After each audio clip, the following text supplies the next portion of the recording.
right, ladies and gentlemen, welcome back to Thunderpick World Championship 2026 South America Series number 2. I am JRT, joined by Get the Bag Mark today. It's going to be a fun day, a couple of matches to determine who's going to qualify and who's not going to.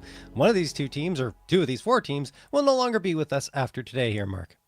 Yeah, absolutely. We got some groups A and B to decide out here. Where I gotta say, I've heard of your experience going through these group stages already. This is where we're popping up at the end, and I gotta say, you know, maybe the great filter is necessary for a reason. There's some teams here that I think are on maybe like the come up, but like are you know, making sure that they're taking these like opportunities. It's unfortunately that it's pretty unfortunate that MITANOIA Wolves wasn't able to win any of these best of threes, get any VRS, John. Those are kind of the rosters I'm referring to. But you get up to where you're technically in the like, you know, bottom side of this bracket, decider stage. We have like pretty good couple of matchups. I'm really looking forward to, you know, seeing where the Revolts experiment has ended. That's something we were just talking about in the green room. That's where, you know, Burn stepped off of that MIBR roster. LKZ has kind of been playing like cosplay op as a rifler. It's been okay at times, but then you really see it, John. You see it's like this guy is in a rifle position with an op and he's dying because of that. And it's not even more complicated than that, but he's been very, honestly, more than serviceable. So we'll, you know, take that for the time being. Bafake Dubaru, Uno Mill out here. Uno Mill just kind of crashed and burned pretty hard over in the, you know, first Thunderpick series where, well, rather where you're kind of showing out to that second place versus Shinden. Let me rephrase. You crash and burn inside of CCT playoffs to a best of 3 versus Patina Stay Ferrari, where I'm kind of going, this is not like the Uno Mill that I just saw about like 8 days earlier inside of Thunderpick. It was really bad, John, but you know me, during that, I was getting to watch, you know, MLH and more so Cuts Moretz get back on the scene. History played like insane during that best of 3, but it was just like, not a good game out of Uno Mill. And so I kept that in my head. This is like my first, you know, Thunderpick game I'm casting here for the second series. So I kind of like paid attention to this Isurus scoreline. This was very concerning for me, but it looks like a part of this Pain Academy series got to be a pretty like controlled finish for Uno Mill. So maybe it was just like a bad energy they walked into at the beginning of the week. It's possible. I mean, you know, they took a map in each of those series that you talked about, so it's not like they were completely lost at the wheel, but certainly in the ones they lost, they should be destroying those teams. Yeah, they should be. I'm not disagreeing with you. And really, yesterday, it felt like the team that we expected them to be. They kind of took care of business. They really took care of business on Ancient. It looked very convincing. Anubis a little less so, kind of back and forth, but you don't really expect them to be as strong on Anubis because it's not their pick. It's not a map they go into. That's the one that Pain forced them to play, and it was 12-2, by the way, in that map in favor. Yeah, so it was a bit of a tough... It was a tough closeout for them, but they still got the win. It's just that it could have been even more convincing for them. And, you know, maybe going back to those previous matchups, you're seeing some of the struggles they're having, you know, in terms of getting things to get together. But let's talk about Fakado Biru as they're coming through here.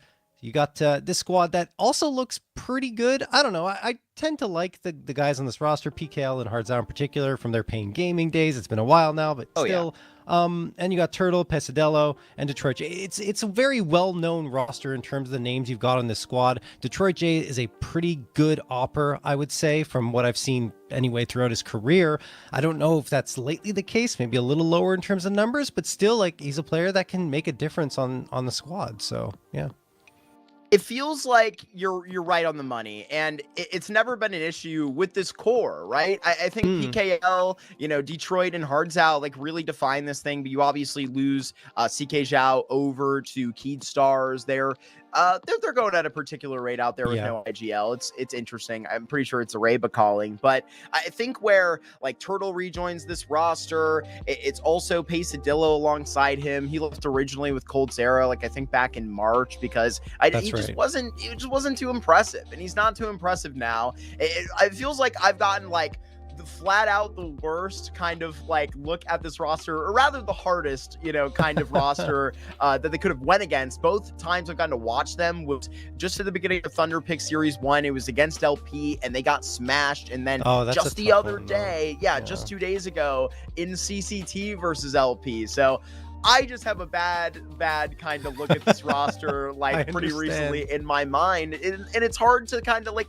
look at this Isurus series that they played just yesterday and think that, I mean, it was a 13-6 loss on Mirage, John. This is not anywhere near, I think, where Fake Duberu want to be.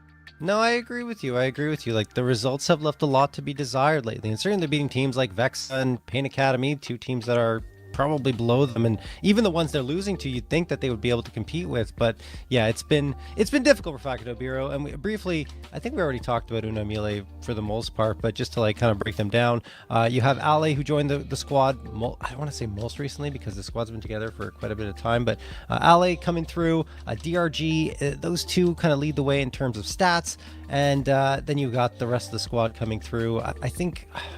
Why is this slipping my mind right now? Hold on a second. Yes, no, Remix, the op.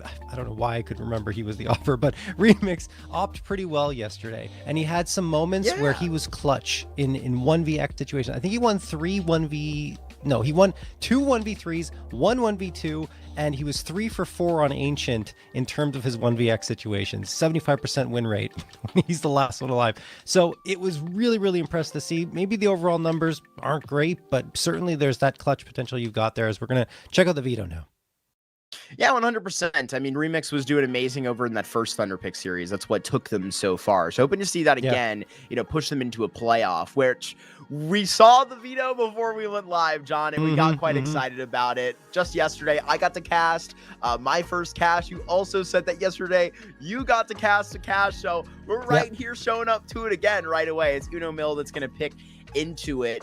And for the very first time, right? It's also Fake Duberu that, have not actually seen into this either, so it's quite interesting. This is where you're obviously going to be seeing like a parallel of like this Ancient ban come through like a majority of the time, so I think that's where you can kind of like get interesting in the veto. You don't let a Mirage come through because of that, and so right here you got to take a risk, and I've got to say it feels good to be back. When I was watching that yesterday, I felt like I was having a lot more fun casting cash than I originally assumed, John. I don't know.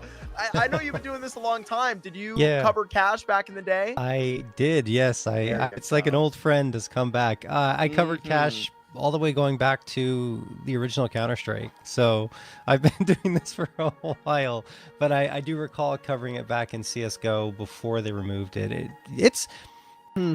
Cash is a weird one, and I was actually curious to see them adding it back because it always felt like a map that gave a lot of frustrations to many teams, and they didn't really want to end up on it. So I don't know how if that's gonna change, going into this. It still feels like fundamentally the same map, but we're seeing MILLE pick into it, so maybe, I don't know, maybe this is something that'll change over time and teams are going to embrace it. But anyway, let's look at the head-to-head. We've got Ali up against Detroit J. Detroit J, already talked about him. A very solid opper in the South American scene. I think he can deliver a lot, and especially on a map like Cash, he might be able to help out. It's not like Dust 2, I would say, in terms of the opping opportunities, but mid-control you can gain with the op, and I would say with the A side as well. But anyway, we're about to head into the action in just a moment, folks.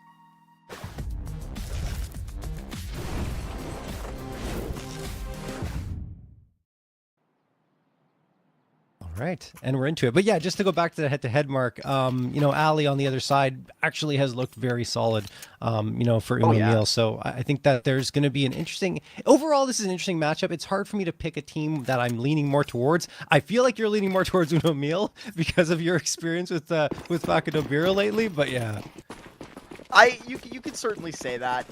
I will say for the head-to-head as well, one of the reasons I am pulling for MILLE, see DRG get back on the form. He kind of put up a stinker over in CCT. They went on the round of 16s with a 3-mapper, but inside of the first Thunderpick series, he put up almost a 1.3 throughout 12 maps.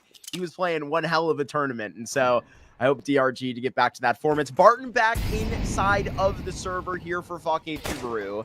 That's something that is interesting. Just the other day, did also have that sub in for Turtle, who's been missing, but it's Barton not. He has 4 kills. Out defending this A site, Squeaky is closed. I've always been a Barton fan, honestly. I think he's a very talented player who just hasn't really had that opportunity to shoot up to the top, or not. I don't know. It's weird. I say that, but he has had a lot of opportunities, just like he hasn't been able to capitalize on them. Maybe that's more appropriate. So I'm hoping that he can find his rhythm again, and maybe it's going to be here with the Facundo Biru squad. And the stats have been standard in his first 10 maps, 1 rating, even. So, you know, I don't know if there's necessarily anything special that we've seen from him, but right there, a nice 4K in the pistol round certainly will help bolster his confidence. As we head into the second round of Play Hard, Zao going to get a bit of spam through the smoke. Wow, and connecting for a lot of damage, unbeknownst to him. Whew. He can come back. That would be towards Tank the Man himself. Flash in front. I think Hard's out. He's about to have a handful. He has 2 kills. Detroit gets 1 on the spam. I got to assume that it is going to be terrible here for Uno MILLE trying to walk out of brackets. That's not going to happen. Excuse me, checkers.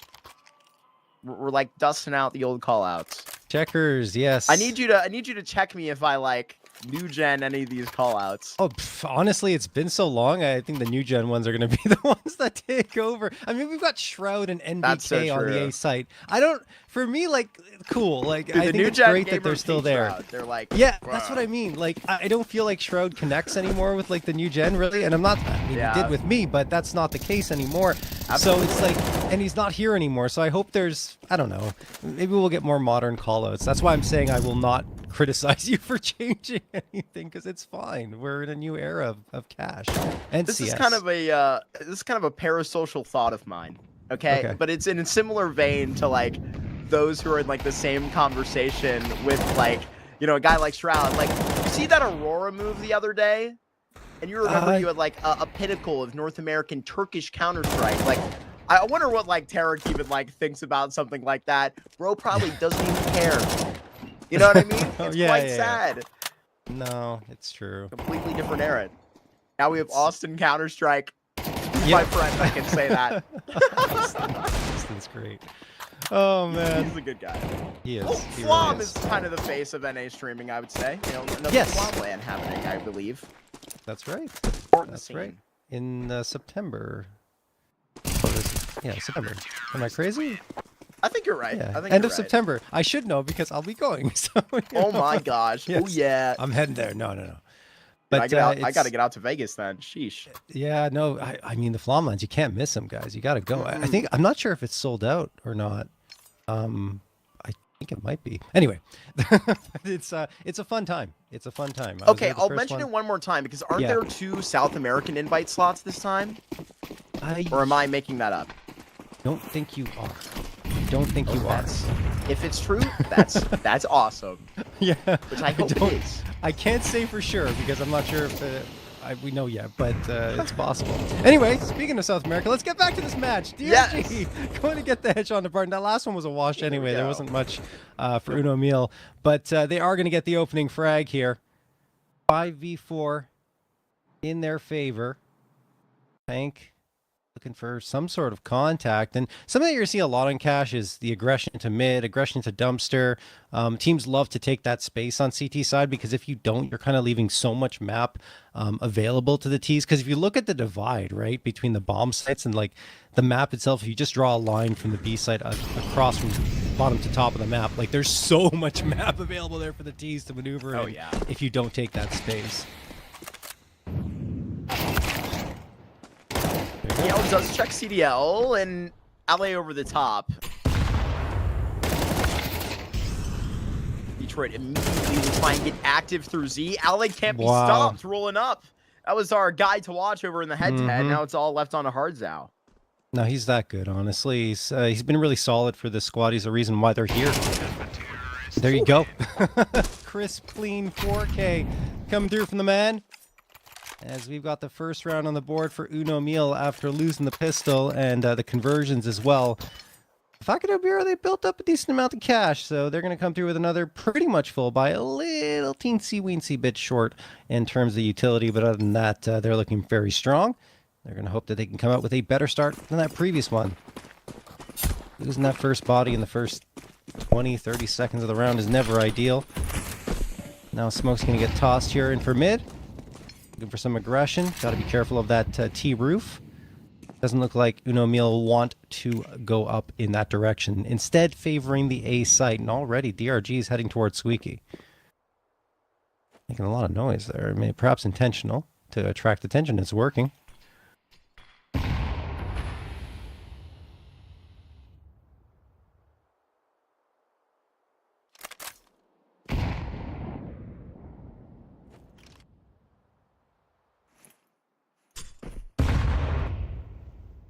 This is also where you got to kind of dig in the bag quite far. Just check the ages of these players. If they're above like 24 active, I would even say that's a rip. Like I'm 24 years old and I didn't even play Cash and Officials because I started playing in like 2020. In ESEA, obviously. Yeah, I'm just... When Like was the in last time Cash was active? I can't even remember. I think Do you in have the year? 2019. Wow, okay. Last from the 7 past. years. Jesus. That happens in 7 years. Wow. It feels like just yesterday I was casting it. I remember calls I've made on the map. Like, Oh, man. Just around, it's crazy, man. Yeah. Anyway.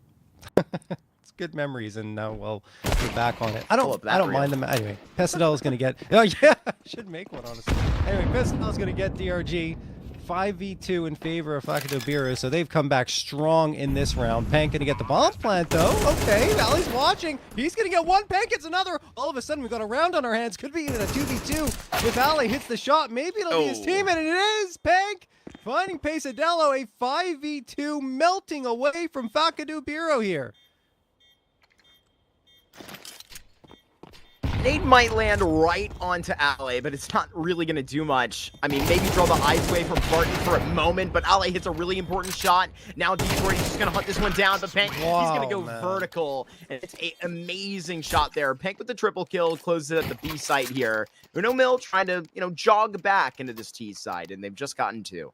I mean, this is the MILLE I saw yesterday as well. Pank coming out with some clutch plays. Ali as well. I already mentioned Remix. He hasn't necessarily done much here, but like these are the 3 guys who are really doing great work. And then it was DRG and CLD who were kind of trading, taking turns, getting entries or trading off each other, going into bomb sites on T side. So like with that combo, that's what led to success for them in their matchup yesterday. So we'll see if that's the case again today. Obviously, Biru is going to be a tougher opponent, but Pank going to get hearts out immediately here. It's just pistols for Biru, so we're probably looking at a 3-3 tie unless something crazy happens. CLD does still spam Pesadillo. Driving a man spraying himself. That's not exactly how that occurred. Maybe Detroit can get a D. Not today. Not today. Even less of a chance for the boy PKL, I'm afraid. Walking in with the USP. But it was obviously DRG's last opportunity that was, him active over on galleries until Hinati jumped in, who I am quite a fan of. Gallery's not like playing in too many online tournaments, if at all. I think they're just like, yeah, we're animals.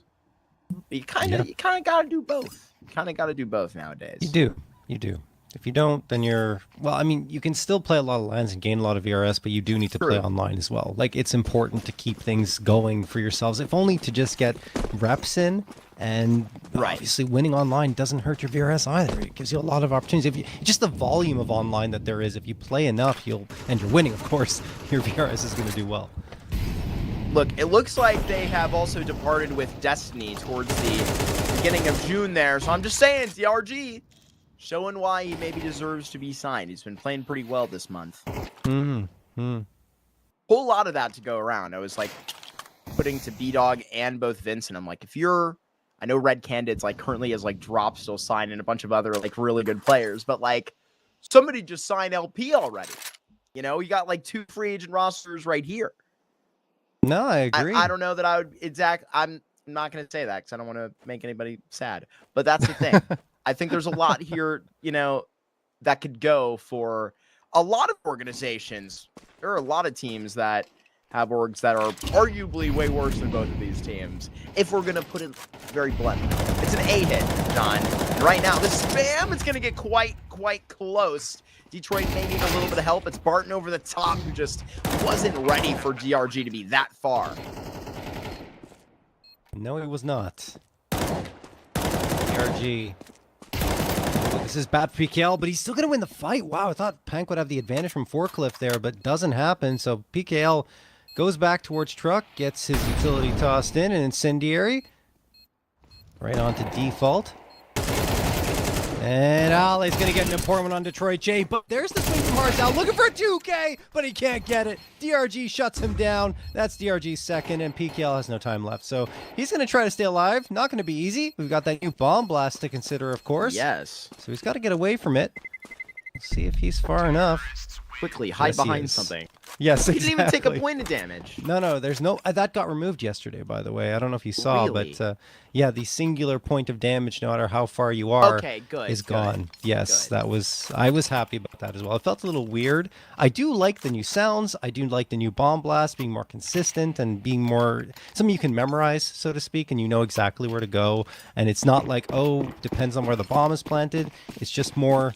I know people say it's less skill-based now because you have to know where the bomb is planted, etc. It's more micro, but I think now it's like predictable recoil, right? Like you know exactly where it's going to go and you can memorize a spray pattern, so you should be able to memorize where the bomb is going to explode and what your save spots are, right?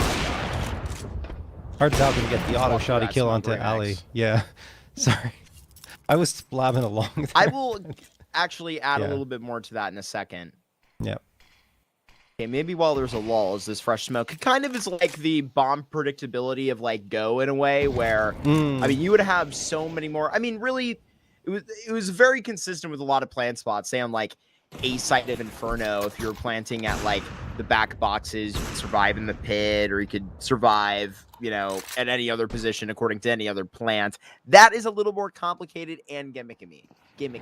You know, this is better for like the average player, which I ain't necessarily against. No, I'm fine with it. I have no issue, and I like the sounds too. I was trying to say that just the fact that it gets more distant if you're further away, but it's supposed to be like a deafening explosion wherever you are. You ever play Call of Duty Zombies? Yes, but like it's kind of like the nuke power up a little bit with the little wave. Oh yeah, no, you're right. Oh, yeah. Yes, man, good old zombies. Oh, yeah. A hit that's going to have to come out of this smoke with 23 seconds. He's still right behind Forklift. These deagles are going to clock right in. Maybe even for a third. I mean, Remix, he's not going to be able to let up another shot. It's CDL with 12 seconds and 1 versus 3.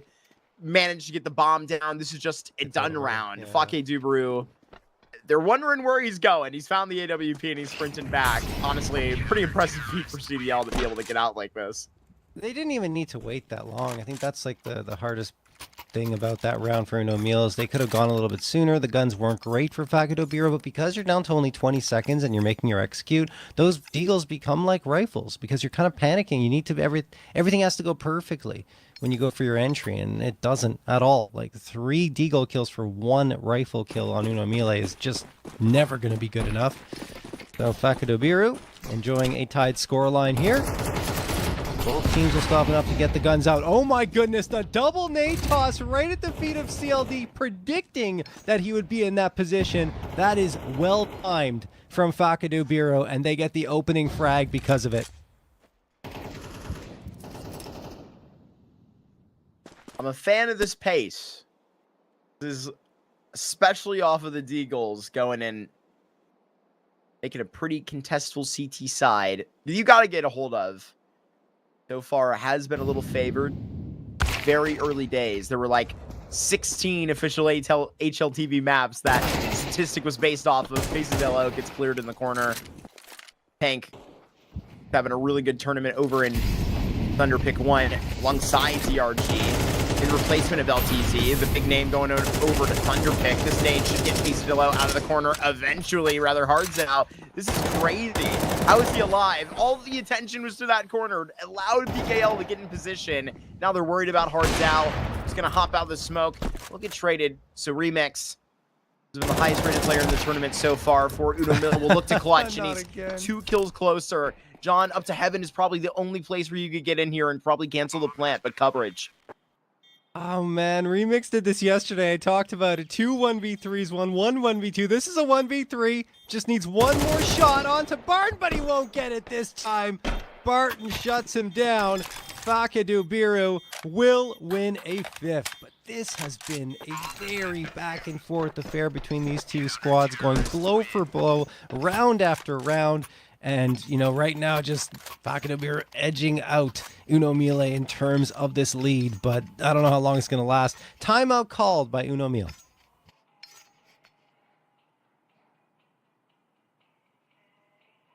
Agent team does have Kingui on in chat. We probably do really need to get whipped into shape quite soon. I mean, we got 4 so far, but figure they can, you know, earn a little bit more than that. It feels like Pank is on fire a little bit next to Ale. Just send these riflers in, go kill. Maybe towards B. It really feels like Dubaru are finding ways to retake this A site or hold it. I don't know if that's really to them. You know, it makes things pretty easy when you're, it doesn't even matter if you're walking to a site with deagles. When you're walking out of a smoke with 20 seconds, it's going to be pretty shafty.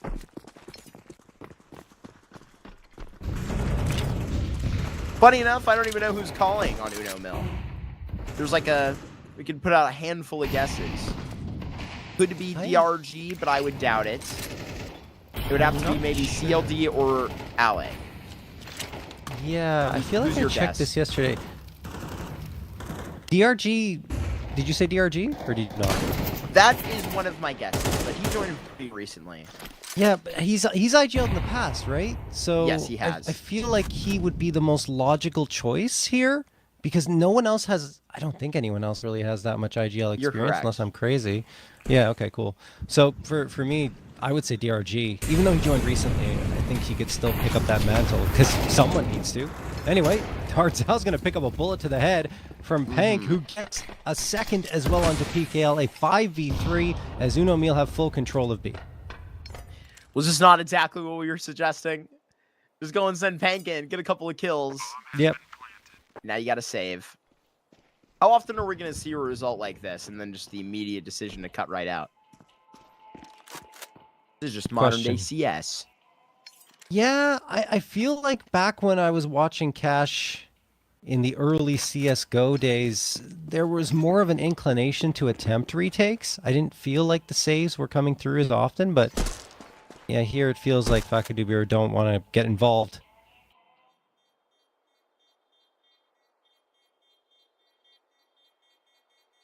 I mean, who could forget Simple going for that retake?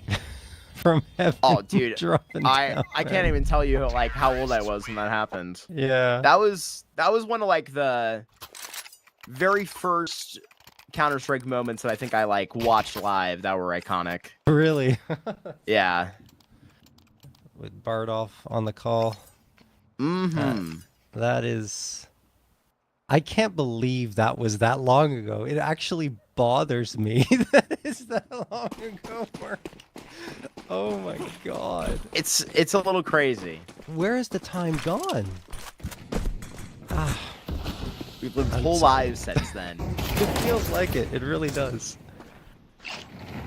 Well, when they're in Counter-Strike years, it'll feel like that. True. Rally on the Pesadillo. Detroit this far. Kaiser did so many kills there yesterday inside of the grand finals. Didn't work out for those bounty hunters. I believe the Sadson announcement should be happening today. I believe he was just announced to be, quote, leaving Legacy. It's like, yeah, he already won a tournament with another team. Imperial won CCT.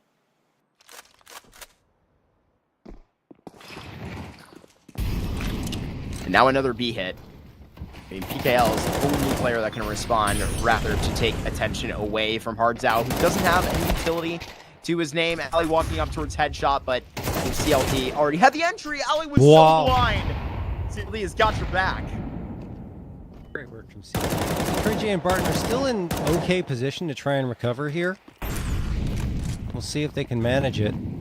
Trey J open for a chance to take a shot here. I don't feel like this needs to be a save. You can try to get in there. I feel like maybe a kill, excuse me, will need to be found before they can really justify it. Here's the opportunity. Nope, not going to happen. Detroit J does get one. And Ollie down to 12 HP. He's going to go for it. Detroit J trying to hit those options. Oh, no, he backs off. Never mind. I take it all back. Detroit J will not be the hero here. May not even survive. Okay, yes, he will survive. Finds that kill onto CLD. And Ali just packs his bags and heads for the hills. Detroit J gets the op, 3 kills, but not the round, as MILLE will take the lead.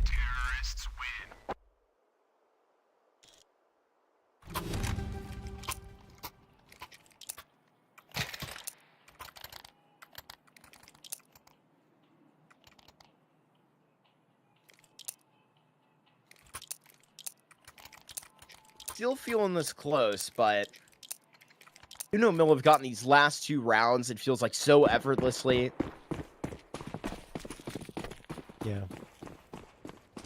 Couldn't really find a better replacement for LTZ, who, man, it is bad over there for Fluxo John. I don't know if you've had the chance to check out any of their games, but a flash to A main. Barton will take that. PKL immediately trades him. Lucky Duru looking to get very active at the start of the round, but they may not be ready for what's exactly coming out of Secret. A really well-timed Molotov that is put out. BLD exactly pushed out of the corner. That utility tells PKL exactly what's happening. Able to fit that nade through that might just bar them back. It's a little too aggro. Nice move by Ali. Okay. Good Molotov thrown for quad, but it's not going to work out. Hard Zao and Pesadella will get a couple back, and Ali, the last one standing, a 1v3 clutch required. Otherwise, we're going to be sitting knotted up at 6. And that's indeed the case. 6-6, all tied up as we jump into the second half of play.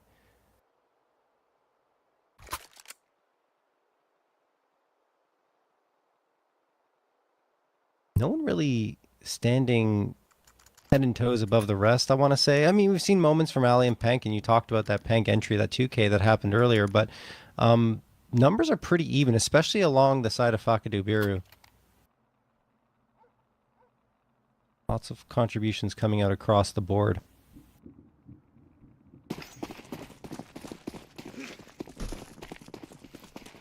Maybe we could get more from DRG. I don't know. Yeah, my entire campaign was like, let's go DRG. Looking like Pank was doing all the carrying this game. Got Remix. Fools around that corner. MILLE really feels like this is a done pistol round. Oh, remember Dennis flying around this corner, picking up 4 kills, just like it was yesterday, John. Oh my god. Oh my god. Stop it. It's too... I can't. Oh, man. I like Dennis. I really enjoyed watching him as a player. Anyway, Detroit J going to get DRG. The biggest Dennis fan I know is Tony. Really? Tony loves Dennis, yeah. Okay, I didn't know that. I'm going to have to talk to him about that. Passionately. Come on, Detroit J. Full 1v4. Starts here. Okay. Not gonna happen. I think that was back. Was he on Fnatic when that play happened? That 4K? Oh yeah. Oh yeah. I think it was. Yeah. Okay. I'm not misremembering. Good. Oh, that was fun. On flip on CS:GO Rewind 2016 or something. Jeez. How has it been 10 years? It's actually crazy. It's actually crazy. 10 years and Remix is still using the UMP. Yep. That's still... Oh, man. Has it been that long since the UMP was strong, too? I don't even remember anymore. The time is an illusion, man. I don't know. That might have been a 2017, 18 patch. I feel that might even be reaching into the Krieg era. Oh, that was something. I can't speak. I'm researching this. Wasn't that right before COVID too? The UMP 45? Rather the Krieg era. Yeah, that was right before COVID. We should have known the world was about to get out of whack. Because of the Krieg era, yes. Well, how is that? I don't know if that quite correlates. I do think though that actually helped the Liquid era occur. So it Yeah, is what that's it true. is. Was it an era? The Kree? The Liquid winning. Oh, Liquid. Probably not. Probably not. I think it's pushing the meaning. Yeah, of that's era using there, that. I would say there's like what? There's only been 4 eras. Yeah. Maybe. Yeah. Yeah. Fnatic, Astralis, Luminosity. Flip that for rather, and then Vitality. Yeah, Vitality, absolutely. Goodness me. The Mongols era is over, apparently. Yeah, that's See you later, Mazinho. Yeah, that I just saw that too. Like that's the end for Mongols, unless they bring up some young talent and start a new era. But Yeah, is there another Cobra's era line around? Who knows? Slithering around, rather. perhaps. Between late 2016 and 2017, the UMP-45 was heavily overpowered. That's what I'm reading. That's what AI is telling me, though, so I don't know how much I should trust this. Interesting.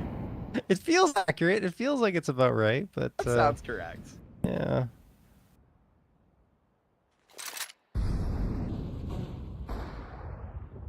Remix. Through the smoke onto Hard Zhao. That is a nice opener to find. 5v4. Uno Melee looking to capitalize off their pistol round success and get a third here against the AKs. Third in a row, that is. DRG waiting around Forklift. Flashbang going to get tossed by Ali. DRG is going to get dropped by Barton, so that's a nice trade found for Vaca de Beer. And they're just going to charge into A. They say, okay, what the hell? Why not? Let's charge and hope that we can take this site. And Remix says, I don't think so. 2 kills from him. Pank joins the party. Uno Meal have a 9th. This is going very well for Uno Mill. I mean, now this is where, like, you could just straight up see them run away with, I mean, a connection to the CT side. The way they were winning those last couple of T rounds, combined with the pistol, you can, connect that eco, and that's the way the first gun round goes. That's going to be a very, very scary symptom. Onto, like, where you have a half buy, not a terrible buy to have onto a cash, right? I think you can do a lot, stretch the money far, but with all that you kind of have access to, and Remix with an AWP, like, right up first. You have Ale playing this, like, checkers position. Mm-hmm. A little bit of a secret crawl. Secret. Squeaky. There you go. There you go. Yeah. You can call it, I mean, I don't know if it's I'm still secret. calling it NBK over here. Yeah, no, NBK's fine. You can call that no problem. I'll call it Shroud, too. Go for it. It's like how, like, when an NFL player has a bad half end of their career and they, like, are still in the Hall of Fame. Well, like, remember the good parts as well. Oh, Yeah. my God. Remix not remembering anything after that. Seeing him later, that's those deeks going far. The squeaky pop is crazy. There's that op picked up, and after that, I think you've got to drop. Yeah, you got to get out of there. Wow, That that's kind of... I feel like Uno Meal should have done way better on that defense than they did. And I want to give full credit to Fakadovira because they had some wicked deagle shots to open up that round. But you're in an advantage situation. You got all the rifles. You won the tough one. All you have to do is hang on and, dispose of these upgraded pistols. And then you have a 10th and you're really in control in the driver's seat. Instead, Biru get free upgrades off the ground, 3 of them to be precise, an op included in the mix, 2 A1Ss, and I mean, you're just sitting pretty on that side, and you've got bank account built up. It's an instant boost to a team after they've lost the first 3 rounds of a half when you win a round like that. I've just typed best cash clutches into Google. Rather, best cash CSGO clutches. Okay. Dude, maybe this will make Hiko come back. God, I mean... Hiko! Wow. Yeah, I forgot about Hiko. Hiko and Simple. Oh, man, that's who BC Game need, actually. Stop the Mazinho contract. Let's call Hiko. Oh, my God. He's still going so fast. He's so far out middle, fighting one. This kind of ball he was going to get. Remix on this corner falls off it before Remix can actually tap back on. Maybe right to check on Barton here momentarily.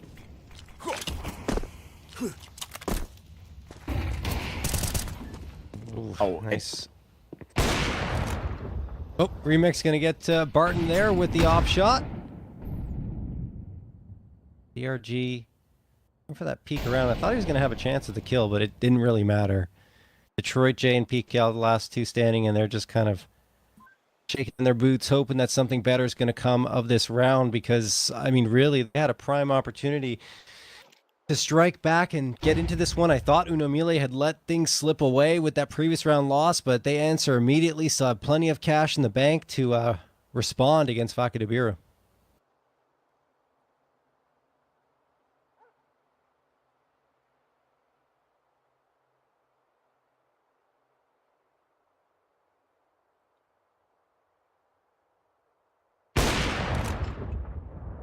Like shot there by Remix. Detroit's kind of too far not to walk out and give it a go. That's probably what was going to happen either way. He had to get a little fancy with it. He was hopping out. He could have hit a bunny hop on the way, hit one shot. Didn't work out that way, John. 10 here for MILLE. Detroit has got an op right back, so it's all good. Really loving the way that MILLE are walking out of this cash. It feels that way, at least. Could be soon. But I would like to see a second life, or even rather the first. It feels like Biru really haven't been doing all too much on the T side.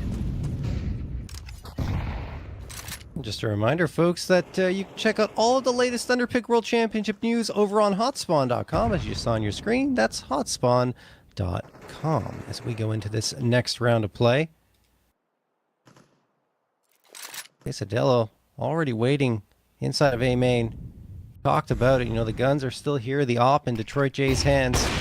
Remix, though, has one of his own. Good flashbang thrown. Remix trying to play from NBK here. Oh, that Molotov's going to make his life difficult, and the op on the other end is as well. Detroit J hits the shot. DRG trying to disrupt, gets the first. They can't really track him down. He managed to slip past it, way past, sorry, into the corner, away from the smoke, and he does get himself a second, but Barton will trade him out. But DRG's done the work, right? He gets a couple of kills. He allows Ali and CLD some time to get back into this bomb site.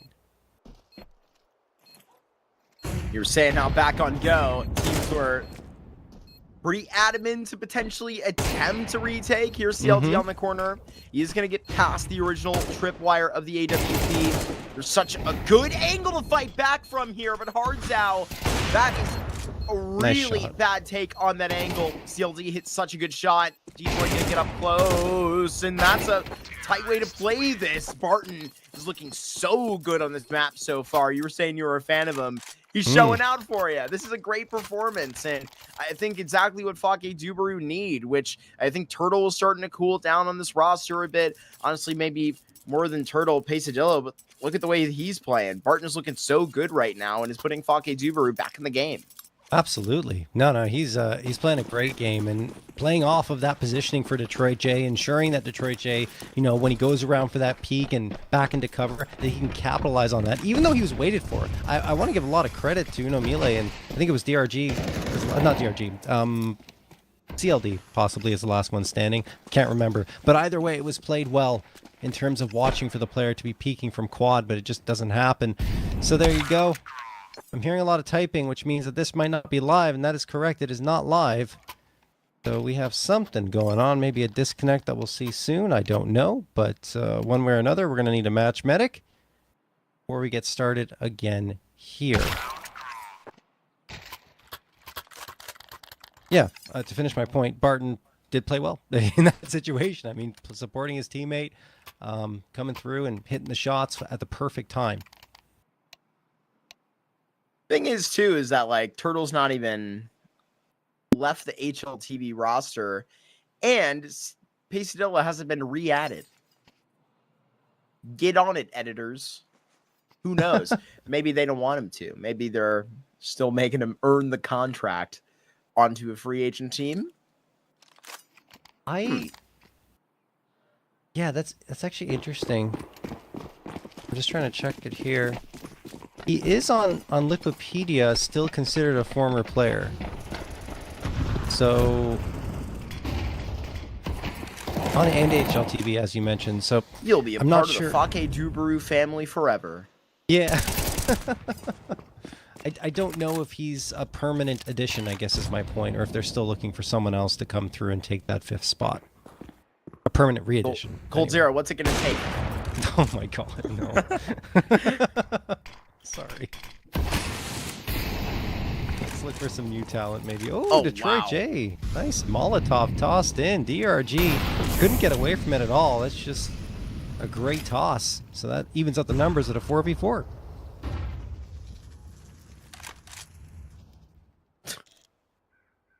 Detroit coming and checking out the crime scene. Doors open. He is a big fan of that. This is really a great angle he could hold. Might actually catch Pank slipping back into the site here momentarily. A main back to it. Corner. It's not going to be properly cleared until PKL takes that personally. That MAC-10 was also flying around the corner. Here goes one more check to this A site, and Panky's going to be in an attempt long range over towards Highway. There's Detroit activating, been waiting patiently, but now another 2v4 to go and contend. Uno Mill off of a flash. Now see their only chance go, and Remix going to be chased. Yeah, that's over. That's over, Remix. They're going to chase pretty aggressively, at least in the early moments, and yeah, they're going for it. Even though the money's low, they realize that this op being taken out of the hands of Uno Mill is worth a couple of bodies. There's one down. Hardzal lost. They continue to chase. Maybe if Remix sprints all the way back to the bomb site. Oh, no, he won't have time. He doesn't have a kid. No, he wouldn't have time to make it there anyway. But no one is on the site itself. And Remix has to be careful. Watch out for the elevated angles. But he's tucked himself into a nice corner. Will he survive is another question. PKL. Around the corner. He's gonna die! He goes down in the end. PKL got him. No op saved over. And it's 9-10 now. Only one round separates these two squads.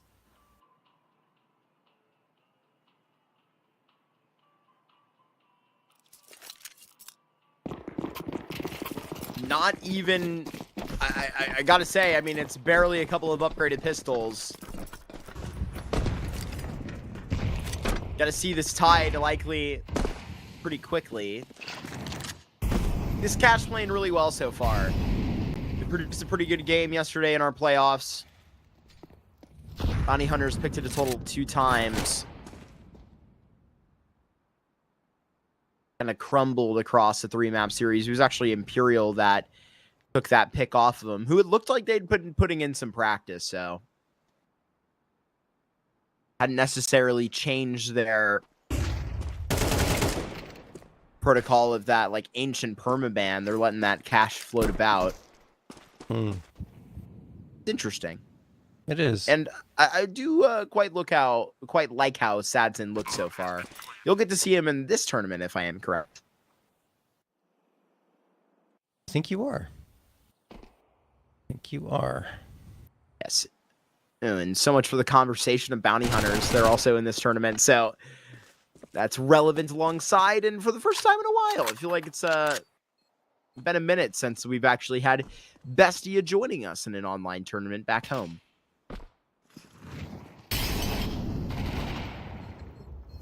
Well, they're back here. This Detroit J is going to get that op shot onto Pank. This is a done deal. I mean, they're just chasing down this Uno Mill squad, and nothing will be able to be saved over. Not that they had much anyway in this round. As the bomb explodes and a storm is brewing on the side of Biru. They have come back from a 9-6 deficit to tie this up at 10-10. Uno Mill probably not happy letting that lead slip away, especially after, since it was 9-6 or 9-7 at one point. Actually, they got that 10th round, restored the 3-round lead when you thought they might lose control, and then they still ended up losing control afterwards, with Biru coming out with some pretty impressive executes. And that one in particular, I believe, was a squeaky pop that happened with those deagles, and it worked out brilliantly. So we'll see if Uno Mill have the answers, or if Biru can pull away their map pick away from them.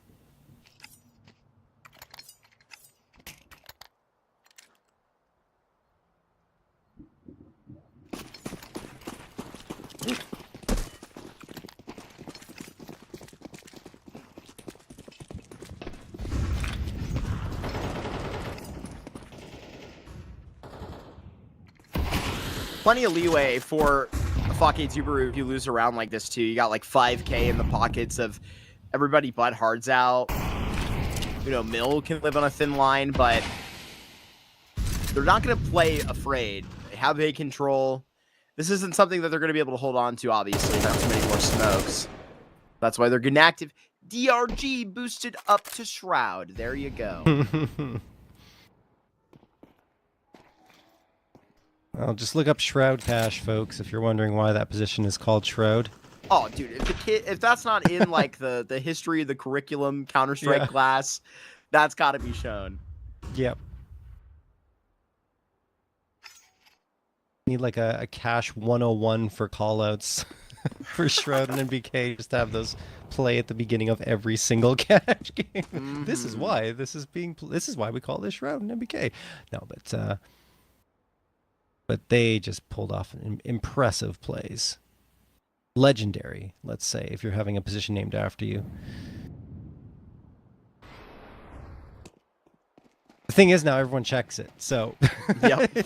Oh, maybe not! DRG, watching a player walk by, guys, you gotta look at Shroud, come on! We're just talking about it! Pesadelo goes down, PKL gone, and almost Barton as well.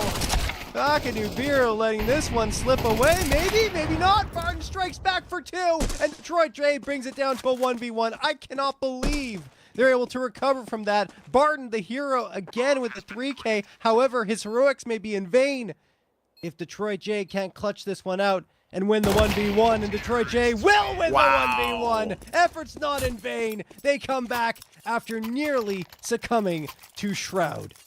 And now Uno MILLE, they're going to be on a half buy. Most likely. You can lay everything down here if you want to defend from 12. That's a gamble in itself, but those are the decisions. Such a good spray down. I mean, DRG is able to get 2 there. It pulls a lot of attention. Still, things do get close. It's been years, John. It's been years. There's your fair reminder, boys, to go ahead and remember to spot that. Oh my gosh. Can't go into A and not clear that. I was talking about it yesterday when I was watching the cash match. Who was it between? Anyway, it doesn't matter. But they were clearing it every round. They were looking up and clearing Shroud. You said it was METANOIA Wolves and yes, that's right. MIBR Academy. Thank you. Yes, it was that matchup, and they were both clearing Shroud. Pretty much every single time they would walk into the site. So, you know, some people know their history and some don't. That's because Stormzin's a goat. Yeah. I'm a stan of these like young gate leaders in South America. You know, I supported Gofolo since like, I don't know. I think before Fragadelphia, what was the one I cast? I think it was Frag 18. One that they played NRG in the finals. We're at like Frag like 22 now. I believe that sounds true. And now look at them. They have a sticker in the game. And they're signed to like 2030. Sharks Faux Life. That's not even a joke. Oh my gosh. Well, pistols get dropped. There's nothing here. 0. It's unfortunate for MILLE because right now... Okay, hold on. Remix? No. 1v5 Deagle Clutch would have been something else. Maybe we'd have to call that position Remix if he did it, but no. 12-10 in favor of Fake Biru. And what I was going to say was, it's unfortunate for Uno MILLE because they have faced Fake Biru twice in 2026, once in a BO1 and once in a BO3, and they only have 1 win out of 4 maps, and that 1 win was the first map of Anubis in their previous series. That was back in May. It's a couple of months ago, but still, you know, you thought, okay, maybe they're going to get the first map. They tried to come through with a bit of a surprise pick and cash, but now they're up against it, and really it has been quite close, but we'll see if they can recover. Ardzal going to get the trade after Pank finds one towards mid. Detroit J strikes onto Remix. Barton continues the charge upwards on the scoreboard as Detroit J joins him in that A site. CLD, last one standing, a 1v3 clutch required, otherwise this map is over.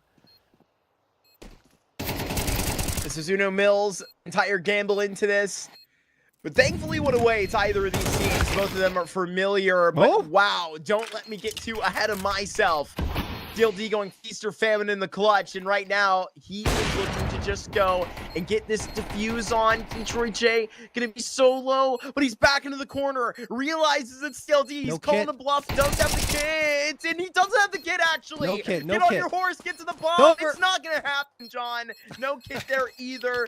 The first map is gonna go by the wayside of Uno Mill. Crazy scenes. Fake Dubaru 13-10. Man, CLD just accepting his fate at the end there.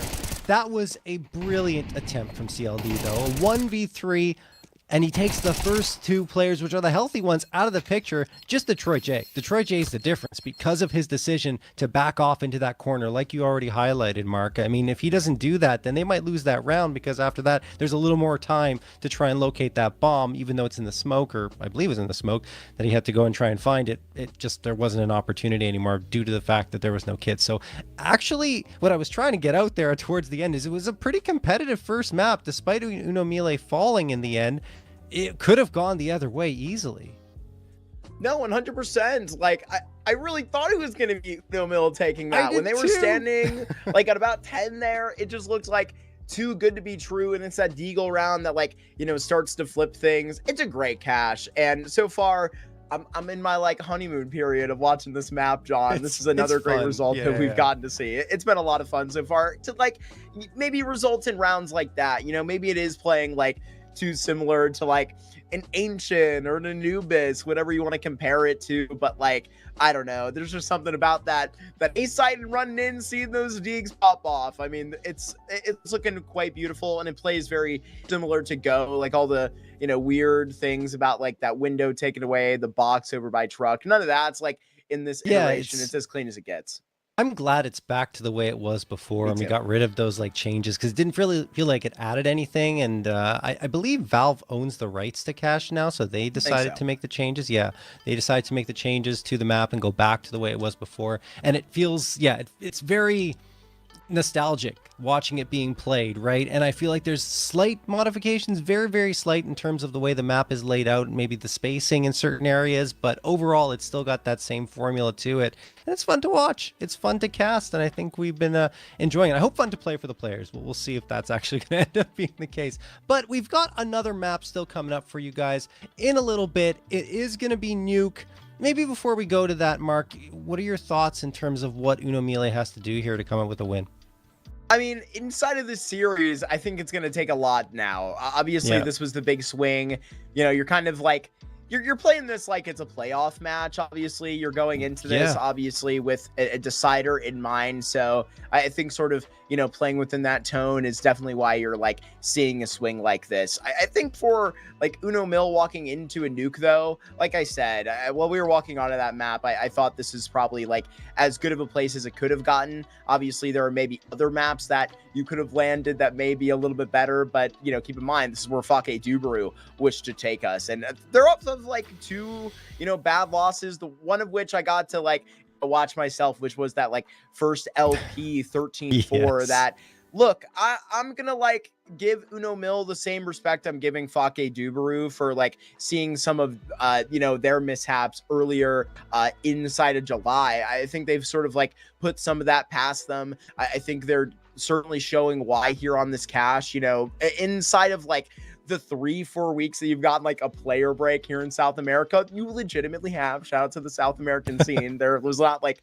tournaments there for like, you know, 3.5 weeks. They certainly have been putting some work in on this cache, and I think that stands out for a lot of teams like who maybe were poor. Bounty Hunters were poor onto Anubis yesterday, and then like clearly have been putting in work on it. There are a lot of teams that are like all full surprises right now, but this nuke, like I said from the player break, it's been bad. They've lost both of them, but they've got to be feeling better about it. Yeah, I think they should. And I mean, the Isurus loss is tough. Yes, 17-19 in overtime, but I feel like that's a step back towards maybe coming out with a win today, perhaps, and getting that important one against Uno Mille, excuse me. Did I feel Isurus like push playoffs in this tournament? Yes, they did. Yeah, inside of this group. So, so much for me doing my research about Group A, but that's a good sign to see it. They had been struggling recently too. No, absolutely. So I think a lot of these teams trying to get out of those slumps, and definitely Faculty Biru on this map, on this next map anyway, going to be looking to do that as well. Anyway, guys, we'll see who will come out on top over on Nuke, and well, if it's Faculty Biru, they'll take the 2-0, and Uno Meal, we're going to have to wave goodbye to them, but perhaps they can come back and push this to a third map. We're only going to have to, all right, we're going to have to wait to find out after this break.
All right, and we're back, ladies and gentlemen, with Thunderpick World Championships of Number 2. America.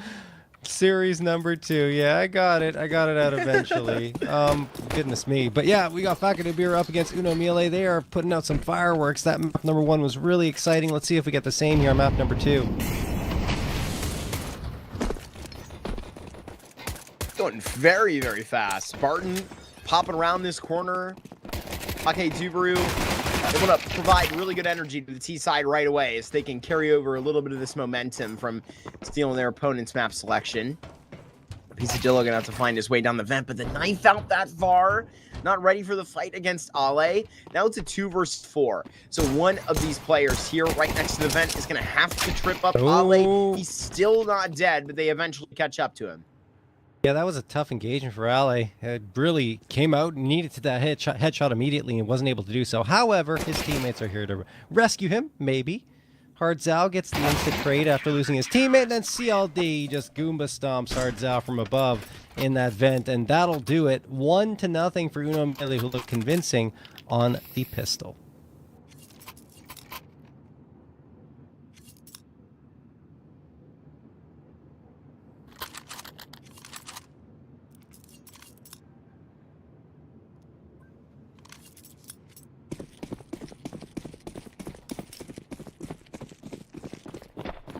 I did respect the approach of the pistol. I did really like how they were hopping outside, making that motion, trying to get that wrap out early.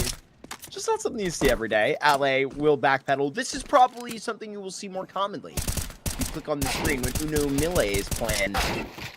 Ale multi-kill? Okay, maybe not. He gets just 2. Is that quantum? Okay, it's multiple kills, but yeah, is multi-kill more than 1 kill, or is it more than 2?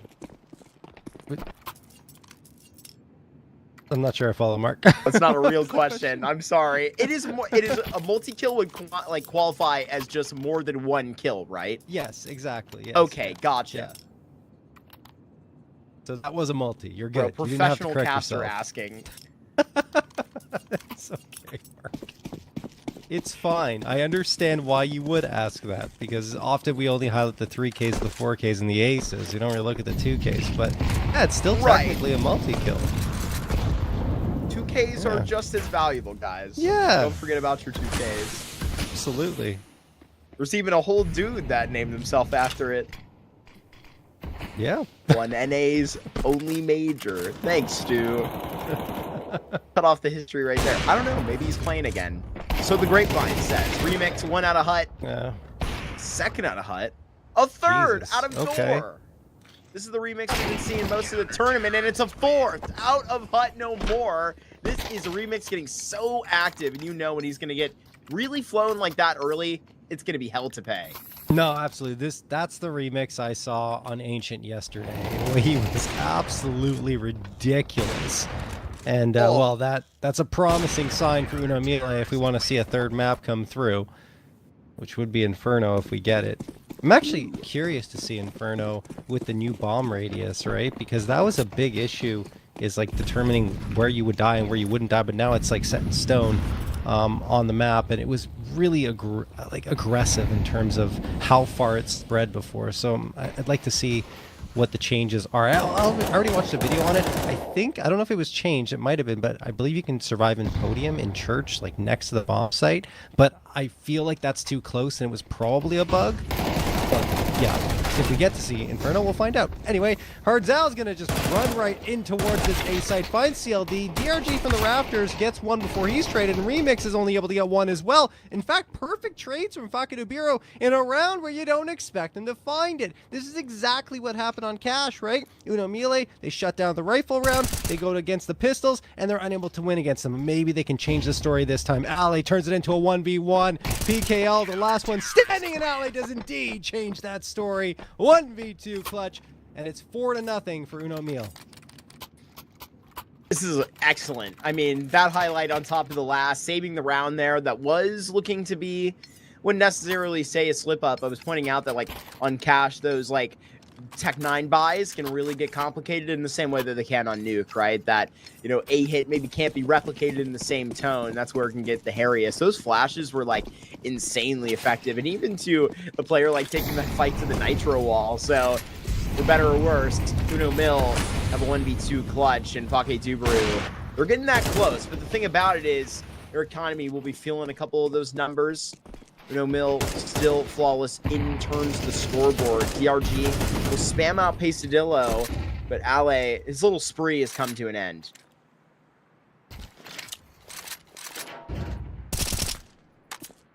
A little bit of spam connecting there from Pank. 4v3 advantage. Biru yet to claim a round, and in this one already at a disadvantage, trying to maneuver their way towards the B site. Remix holding the line. Remix hits the shot, backs off immediately into the vents, and the trade not available. PKL looks like he already wants to call one off. And indeed, that is the case. They are not going to pursue this round any further. I imagine they're just going to stay inside of T-spawn. But now I'm seeing PKL go in towards lobby, so they've still got a thought to try for this. I was looking at the money and thinking that it would be best for them to just hang on to what they've got. But now they won't. PKL's gone. Detroit J, will you be saving? Yes. There was a moment there. You're getting DRG, it seems, revived as well. MILLE want to get this thing to a third map, push another playoffs, reclaim their Thunderpick final status to potentially this time take it. Counter-terrorists win. Missing playoffs after second place would not be a great result to have. Fake Dubaru would also like to patch up their label on their nukes recently. It hasn't been too terrible, but it's 2 losses in a row. And right now, this is seeming to fit in the same category for the first 5 rounds.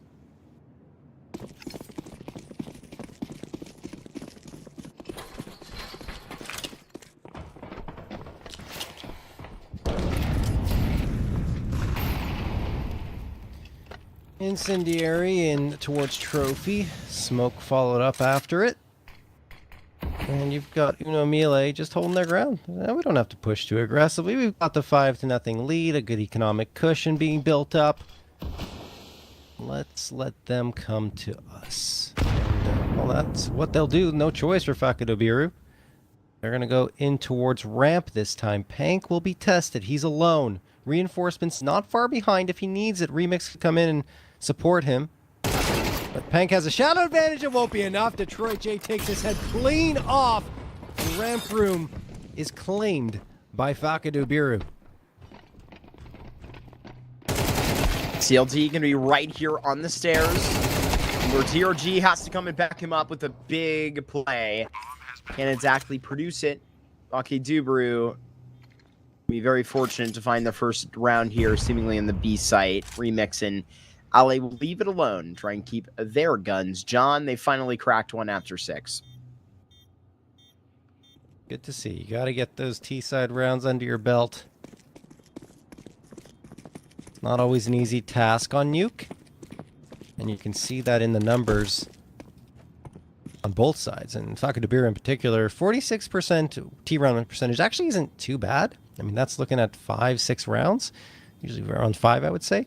But they needed to get something started here, and at least getting that first will help them point in the right direction at the very least. CD round percentage is a lot better for both teams. 62% for Fake Dubaru, but it is 70.5% for MILLE here in 9 times on the map. It is Fake Dubaru's pick, and this is why it surprised me a little bit. Because if you look at MILLE, 7-2 on Nuke is really good, and they're really not picking into it that much.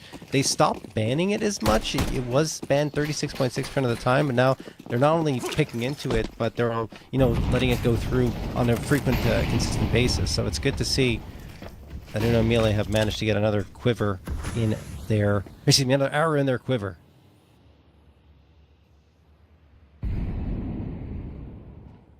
especially with how effective these riflers have been.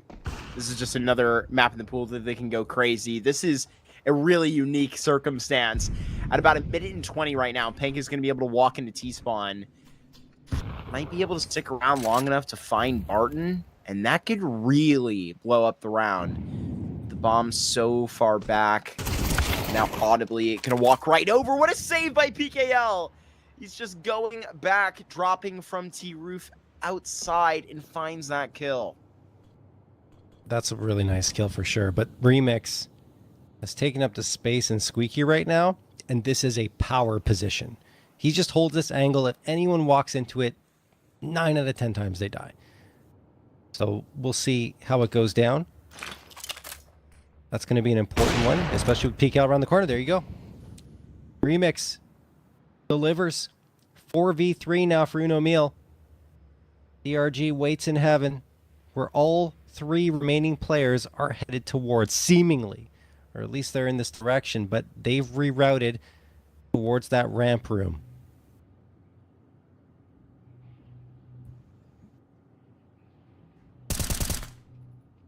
Now Ale can spray from the double doors that he has just gapped.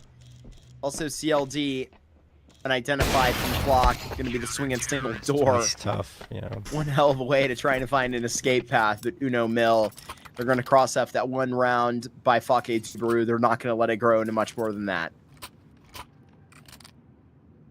You think he'd want to pull out the pistol there? Just yeah, get some more like movement, right? Destroying the glass. With an off shot. It's not often you see that, but, well, an interesting attempt, to say the least. Either way, Uno Meal have secured a 6th round. This is, I think, the biggest lead we've seen. Yeah, throughout this series. Biru kept things fairly close throughout the majority of cash. And right now they need something. They need a spark.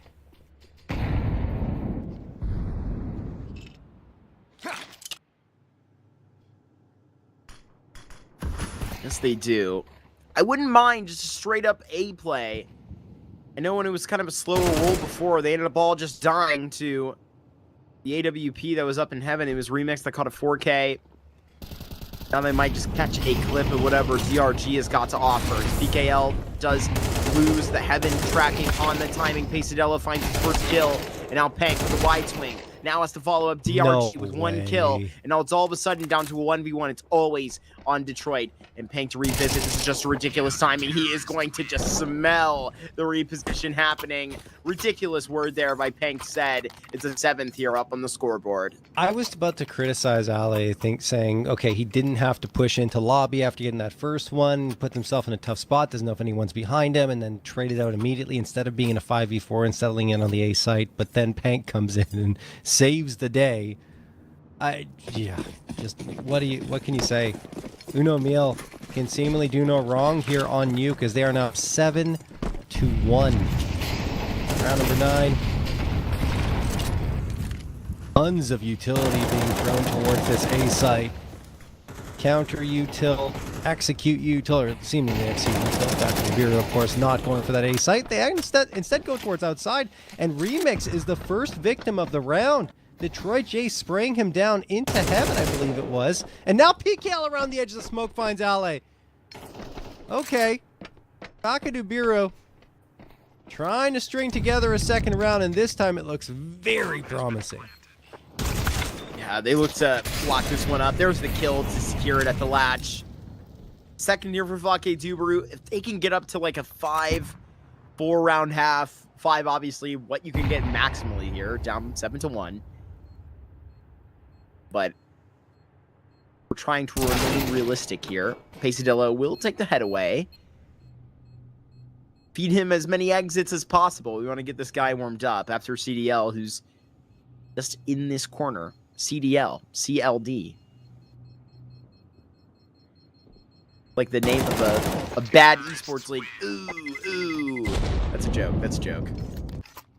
Me and you have played much Call of Duty. I think we can like yes. slide a jab over there. Yes, we can. Yes. I've played a lot of Call of Duty in my days. Mostly COD 4, the original. Based. Yeah. That was my game. 20 years old. We'll be 20 years old next year. No, it's not. Yep. 2007. 2007. Fake news. I'm not that old. That was such a good game. It was. I obviously was not playing it in the grand year of 2007. I mean, the multiplayer was popping for like many years after. Classic. Even on PC. Oh god, don't try and play it now. You're gonna get like a bunch of computer viruses. Yeah, it's not great now. But I mean, that back in the day, COD 4 was, I think, peak COD. I think that was the best COD game, and Did you ever play Pro Mod? I don't want to say. I didn't play Pro Mod. No. You mean wait? Maybe I did. Was that like the one-shot kill?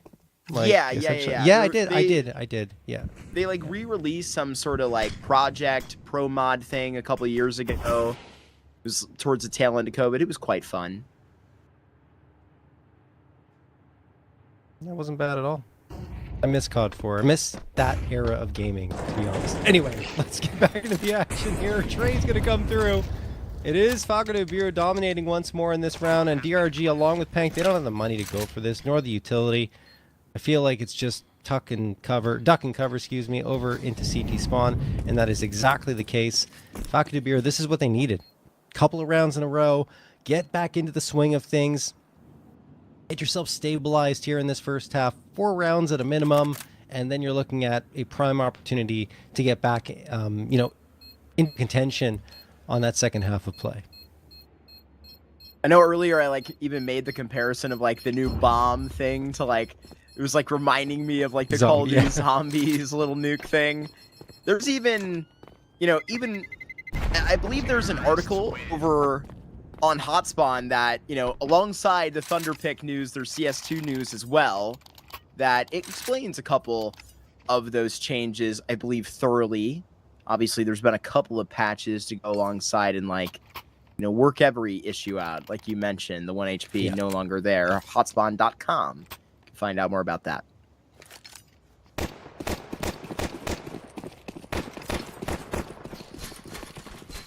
No question.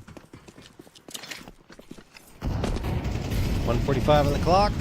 Back into Biru. Prime opportunity to get that fourth, and it's already a step forward in that direction. Pank is gone. Detroit J disposing of him. Ale could soon fall as well. Does manage to recover the A1S off the ground. I'm not sure he's going to be able to use that too much. Okay, he gets one. Barton gone. Some adjustments happening for Biru. They're trying to poke and prod across several points of the map, and that could cost them in the end, actually, because Ale continues to do work. Detroit J is gone.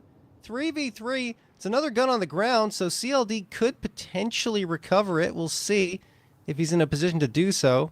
Debatable. No, he's not. He's dead. Faisadella going to take care of that. But still an opportunity for Remix and Ali. I think what's more important for them is to keep these guns. Because that next round, trying to get that 8th, fighting for that, will be more critical. I don't think they're going to get the chance to save them, though, because Remix is spotted, flanked out by PKL, and now Ali, last one available.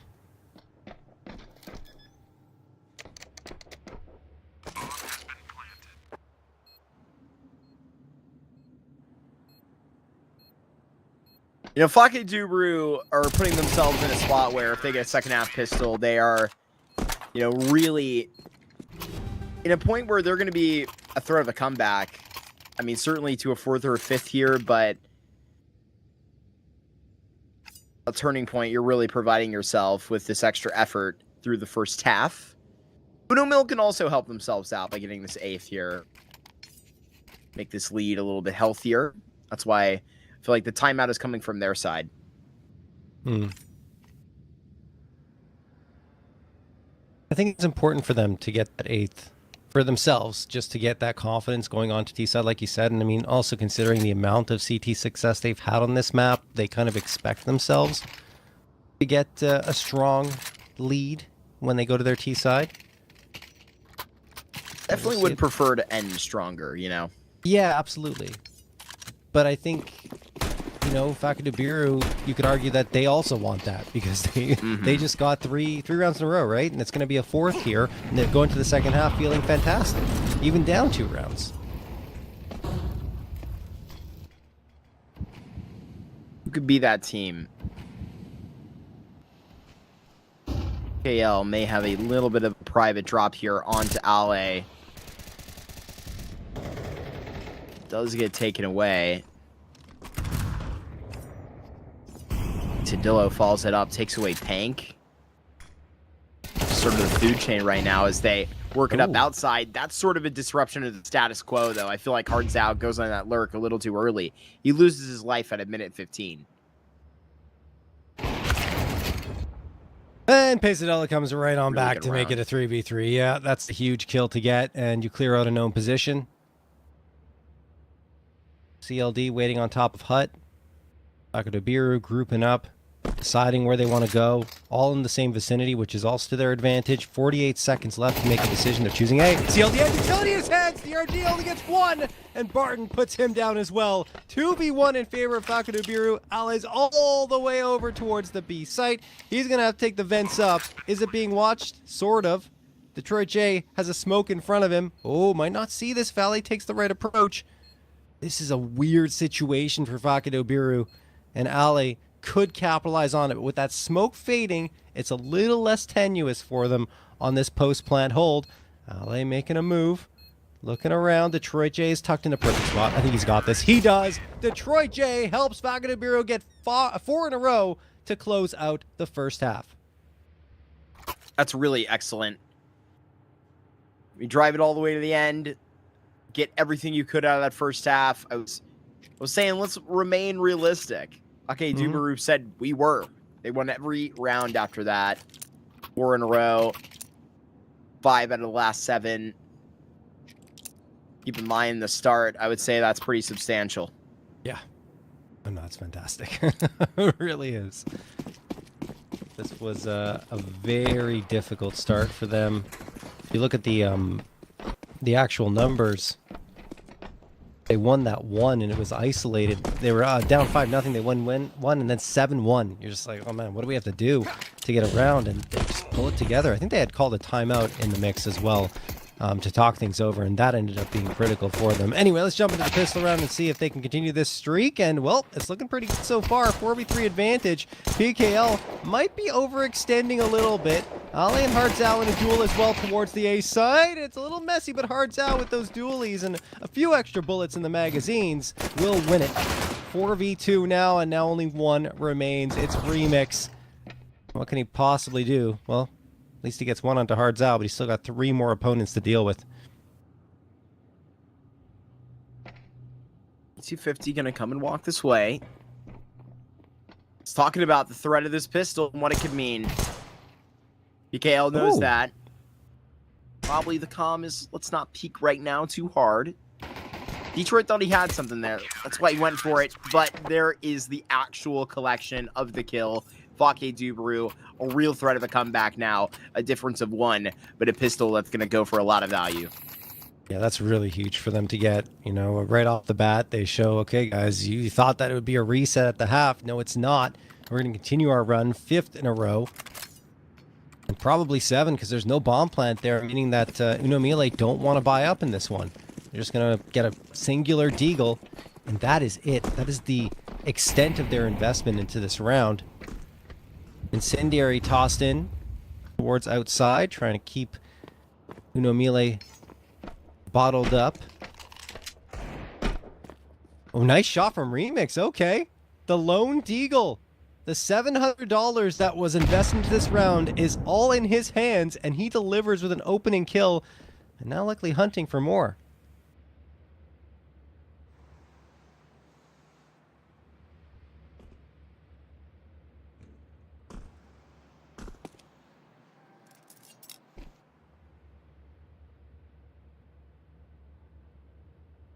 The pack is going to slide all the way back into the lobby.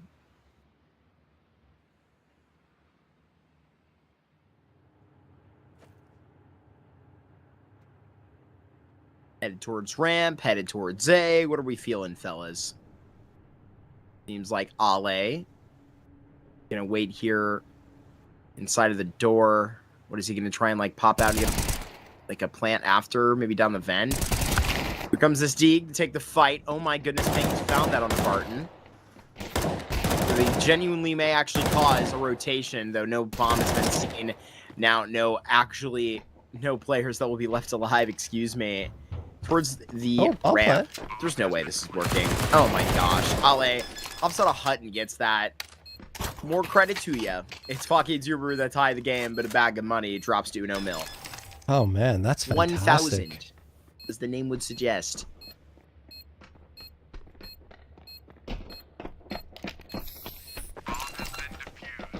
That is excellent for Biru.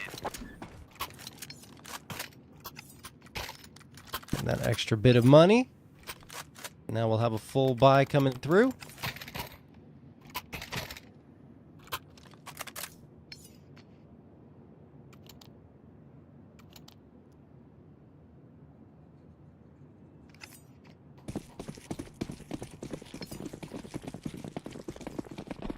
Round number 15. Perhaps a critical one here for Uno Mill.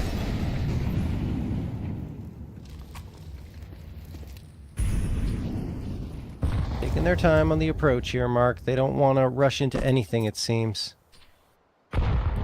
Not quite. Just sent those... It might be the diagonal pair of smokes outside. It actually is. PKL can... I mean, really just read past this. There's nobody that's going to be approaching Secret, and he does actually take a look above. Confirm that. Going to posture for an A hit here. There's enough of an angle for Pank to slide through those smoked and try and get an entry through Mini.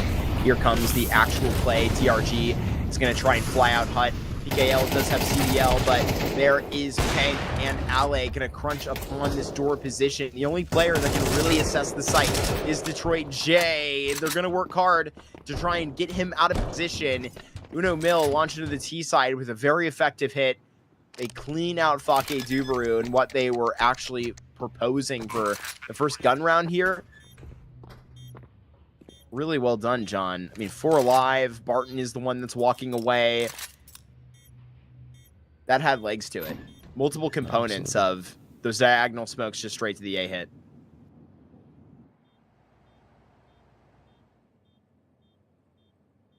Love to see it. Uno Mill. Competitive again.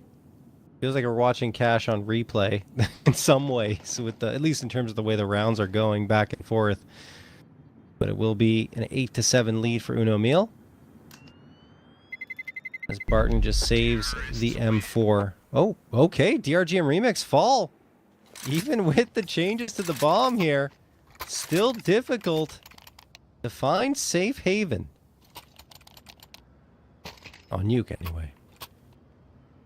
Ooh, maybe not Detroit. That's true. Bro left us. Fake Duberu called for a tech timeout. Womp womp. Just when it was getting good for Fake Duberu as well. They lose a round, they lose their opper. Hopefully he'll be back soon. We'll need a match medic once he returns. I'm waiting to see if we have any information here. I'm actually checking right now. And nothing. Nothing. No info. Nothing. Just Biru has a technical issue. Clearly that technical issue is Detroit J being absent from the server. So hopefully it's just a game crash and he'll be back in a moment. I know yesterday we had a power failure on the side of MIBR Academy. It was LTZ. Ooh. Who, yeah, couldn't play for, it was 24 minutes. They were 6 minutes away from a map forfeit, and then he returned. So they got him back in time. Lucky. Yeah, very lucky. So ended up losing the map, if I recall correctly, and then winning the next 2. I'm actually going to double check that because my memory may be failing me. Well, at least they lost together, potentially, with all 5 players. Yeah, true. Yep, I'm correct. They did lose in double overtime, 19-17. And then they won Nuke and Cash 13-6 and 13-9. So there you go. They looked really good on Cash second half, by the way. They were very convincing on that map. I'm excited to see them again, and I'm curious to see if Cash is going to come through in that second series as well. That would certainly be something, and I would be down. But damn, I feel like I already miss Overpass, like genuinely. I'm upset that Overpass was the map that gets taken out. I think that's my issue. I don't mind Cash, but you've got like Mirage and Dust 2 kind of hanging out there. I feel like even Inferno, any of those three, probably Mirage, which has never ever been removed from the map pool, get it out of there. Let it have its time out of the spotlight so we can have other maps become mainstays. You know, that's my feeling anyway.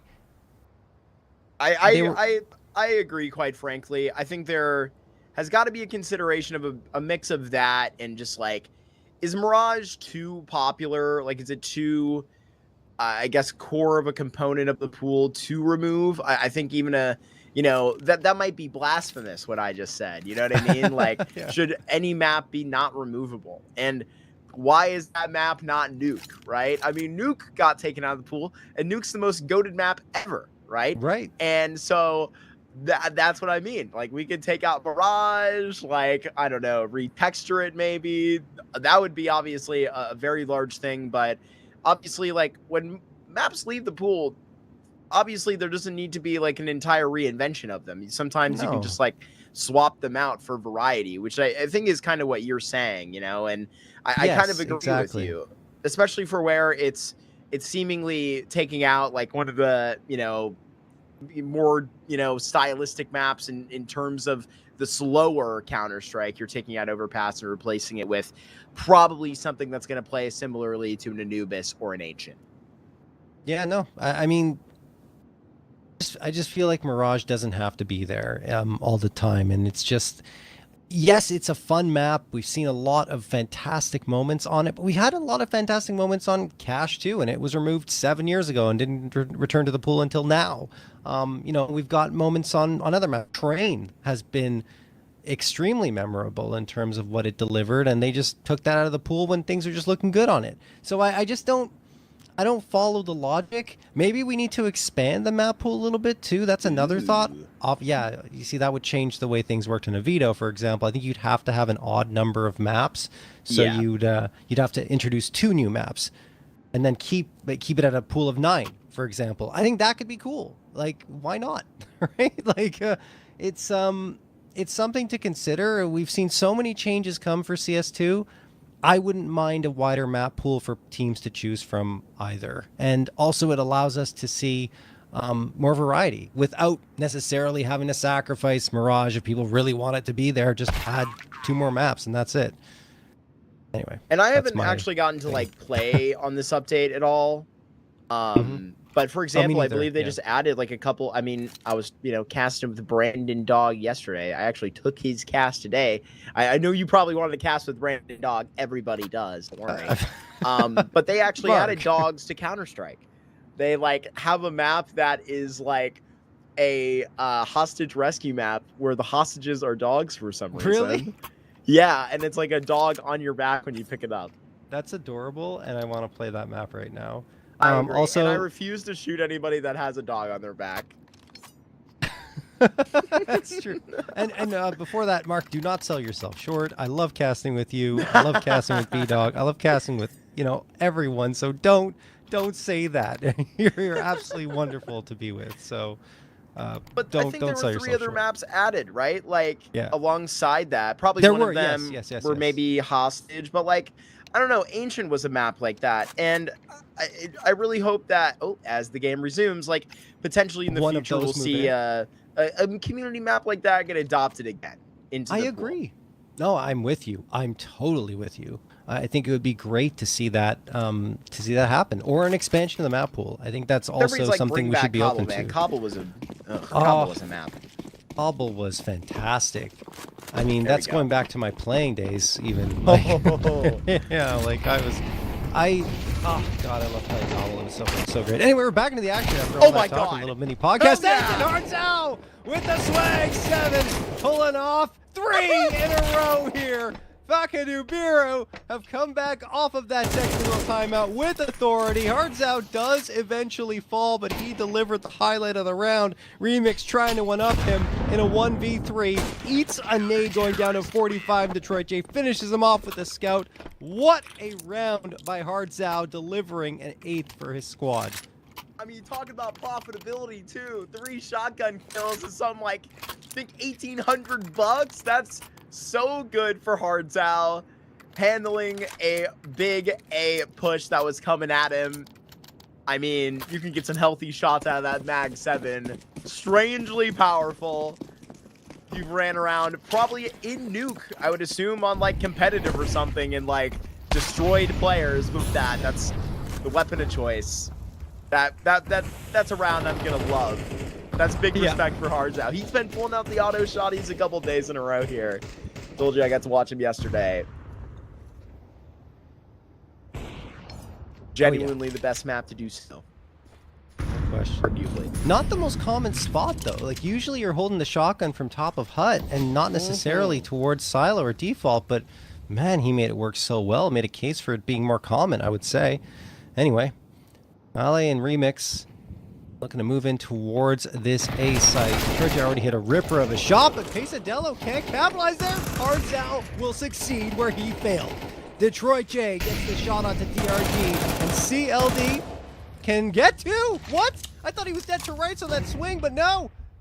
What more can he achieve with only 13 HP remaining for him? No utility, only the bullets of his Galil to save him, and that won't be enough. Detroit J with the pistol finishes things off. A 3K wrapped up, and a 9th round for Fakadu Biru, which puts them back in the lead. This is a really good push, especially if they're going to be the team that is going to put this series out 2-0, win Group A, here towards the lower side of the bracket, be the second team out of this into the playoffs. Just a batch of Tech 9s here. This is just the temperature they need to be hitting. This heat is great. 9 rounds here, gonna go quick into Rampant. All to Barton. This is brutal. PKL doubles up and keeps pouring them on. Holds mouse 1 and halts this ramp push. 10 here, held by Fakadu Biru.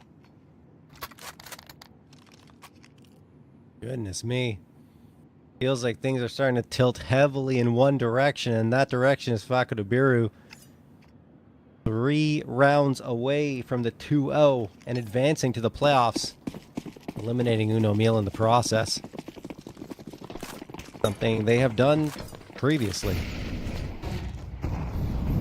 Detroit J waiting with the op towards outside from credit card.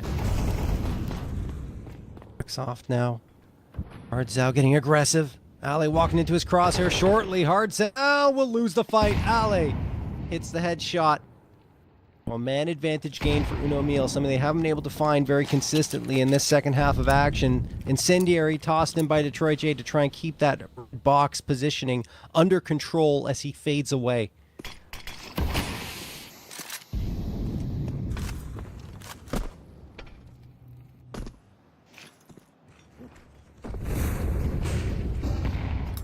Official mini wrap. Now to go. Right to the correct man. Pesadillo. He's put up a lot of important moments in the second half. He was waiting for his, but only held to 1. Barton pops out with a rifle. Somehow realizes that they're not exactly responding, swinging. The rest of these players have repositioned. Ali's seen the barrel. Now needs to make sure that he does not mess up this kill. He's going large and trying to go and live for the second. Lunges and gets it. It's PKL that's now going to try and be inside of the same luck that just helped out Ale. Got a triple kill. Now it's to realize he's got to take this fight fast, and Ale finishes the job. It's MILLE that have their lifeline inside of this T side. Okay. Look at this again. Ale doing work. Yeah, it really is. Gets the quad kill. 1 HP remained. Fakadu Biru still have enough money to get a mostly full buy. A little limited in terms of the utility, and hardware-wise, Barton settling for an MP9. Other than that, they've got the pieces they need to try and find success once more and stop MILLE from striking back. But MILLE have been very persistent. Looking at those odds still, even with that round victory, heavily favoring Biru to take this one. Detroit J staring down at that smoke as he broke it away but didn't spot anything. Pank waiting, watching, hoping that the player decides to peek up from secret, but no one is in that position for the time being. Hardzao and Detroit instead setting up a crossfire from Big and Mini Garage.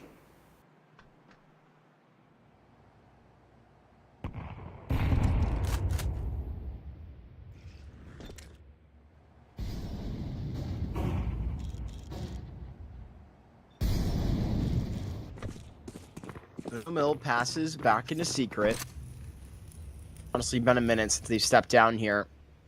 So long, in fact, that you're not even going to see the door player rotate. Now PKL, who was the closest and only possible response to this recent motion back towards the B site, honestly gets a little bit further than I expected. That's Pank on lower HP. But gotta respect this. This is all 5 alive for MILLE right here.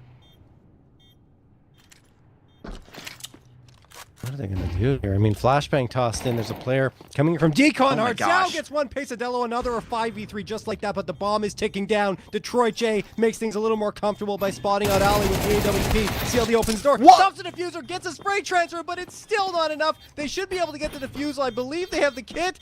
Don't they? No, they don't. Oh my god! The round is over. No kit was available. And they may die as well. Let's see if they get away from this bomb. They do not. Barton and Detroit J gone. Pesadillo, the only survivor who does manage to scoop up the op. But that round felt like it was Biru's, but without the kit, they couldn't do it. Oh my gosh, John. That's the second time in this series. Yeah. One other on Cash that you've seen this be a problem. I mean, this is absolutely absurd. We shouldn't be losing rounds like this, especially considering the incredible circumstances that go alongside the post plan. The context to that. You provided 10-10 when you could have just reset MILLE. They're not going to wait a moment for you to get comfortable. Seems like they're about to revisit this A site as quickly as they close the last round. Here goes Pank. He's flying out with a map 10, but he's just going to feel the 5-7s. They break so hard. Remix gotta catch up to this somehow. DRG and Remix will see another kill. Hopping to his lap. Back 10 going all the way to the top. And he saw the leg climbing the ladder. This is all of a sudden a 3v3. Remix is so clutch. He's ridiculous. Let's see if they can pull it all the way back. Oh, DRG dropped by Detroit J. And now Remix trying to get that fourth. He's got the advantage. Pistol out. It's not enough for Detroit J, but at least he does a ton of damage against Remix. Oh, man. They're trying to stop him from the clutch ace. Hardzao waiting with a shotgun, which is an advantage at that angle, assuming Remix goes in that direction, but there's plenty of guns available for him to choose from and upgrade to on the ground. He's also got the bomb under his control. For all intents and purposes, this should be Hardzao's round, but I've seen Remix pull off the impossible before.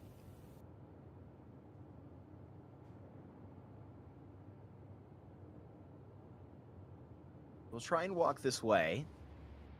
Hardzao could actually feel this from some certain range. Doesn't want to gamble anything, so he's just going to try and have something neutral in this situation. After this boom pistol, as precise as it gets. One shot in between the eyes. Enough of this celebration afterwards to go ahead and grab the op 2. A little salt in the wound. Fake Biru don't lose their big gamble.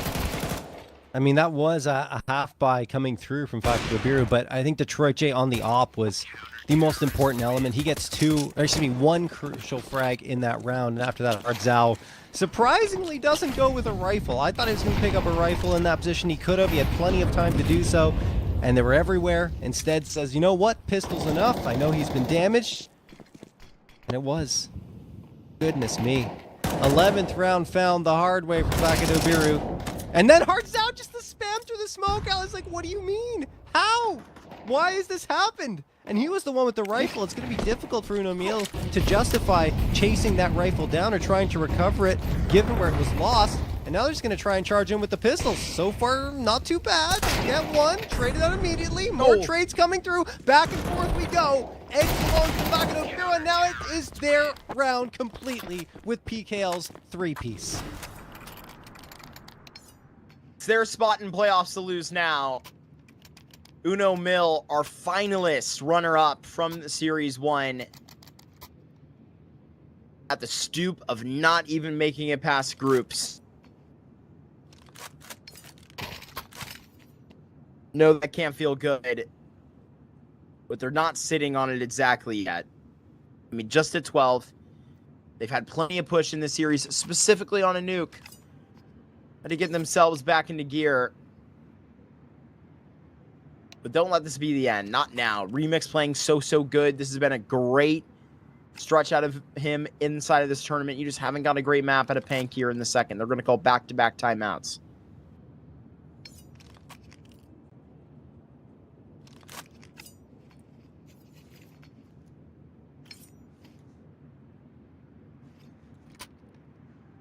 Gotta use what you've got.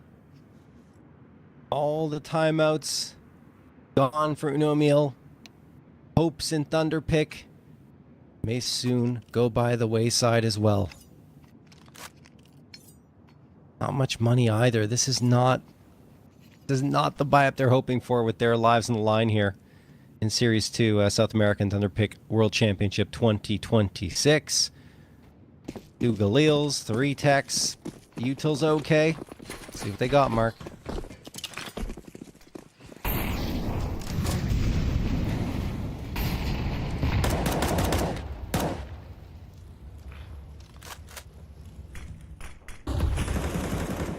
Come on, we know they're good for this one last shot. They proved that much. In and out of another online tournament. That's what Uno MILLE could go. Commented on their CCT performance. And this is better than that, but still not breaking the MILLE for group. Somehow that second shot doesn't connect. Oh, it's just like a clothesline that you run into called Hards Out. CDL. DLD, excuse me, and Ollie will be up 2 versus 4. I think I've messed up that name nearly every time I've said it. It's fine, Mark. It happens. Don't worry about it at all. DLD. 25 HP. Heroics required from Ali and CLD, but I think Ali is the one that they're looking towards. He's been pretty clutch in certain circumstances, and this time won't do it, and neither will Uno MILLE as a whole. Back at Biru, 2-0 them, but I really want to say, although absolutely earned by Biru, they played really well to make it to the playoffs. Uno MILLE didn't have a bad series. It was highly competitive from start to finish, and that's great to see. It's just they still haven't found a way to solve Biru of over 2 BO3s. Yeah, I mean, it's interesting, you know. I gotta say, where Uno MILLE, I feel like you're really telling the truth. Like, especially comparing this Pain Academy series, you're getting better each step of the way. And even in that Isurus series that is like still holding the problems from Patina Stay Ferrari, you're correct. Like they won a map in both of those series, but even where they were struggling against that Kutsmaret squad, they were still able to like take that nuke even in a struggle. I think that like in this series, you are missing that. I feel like you're so close to like getting both cash and this nuke that it really is going to maybe like hurt in a unique way.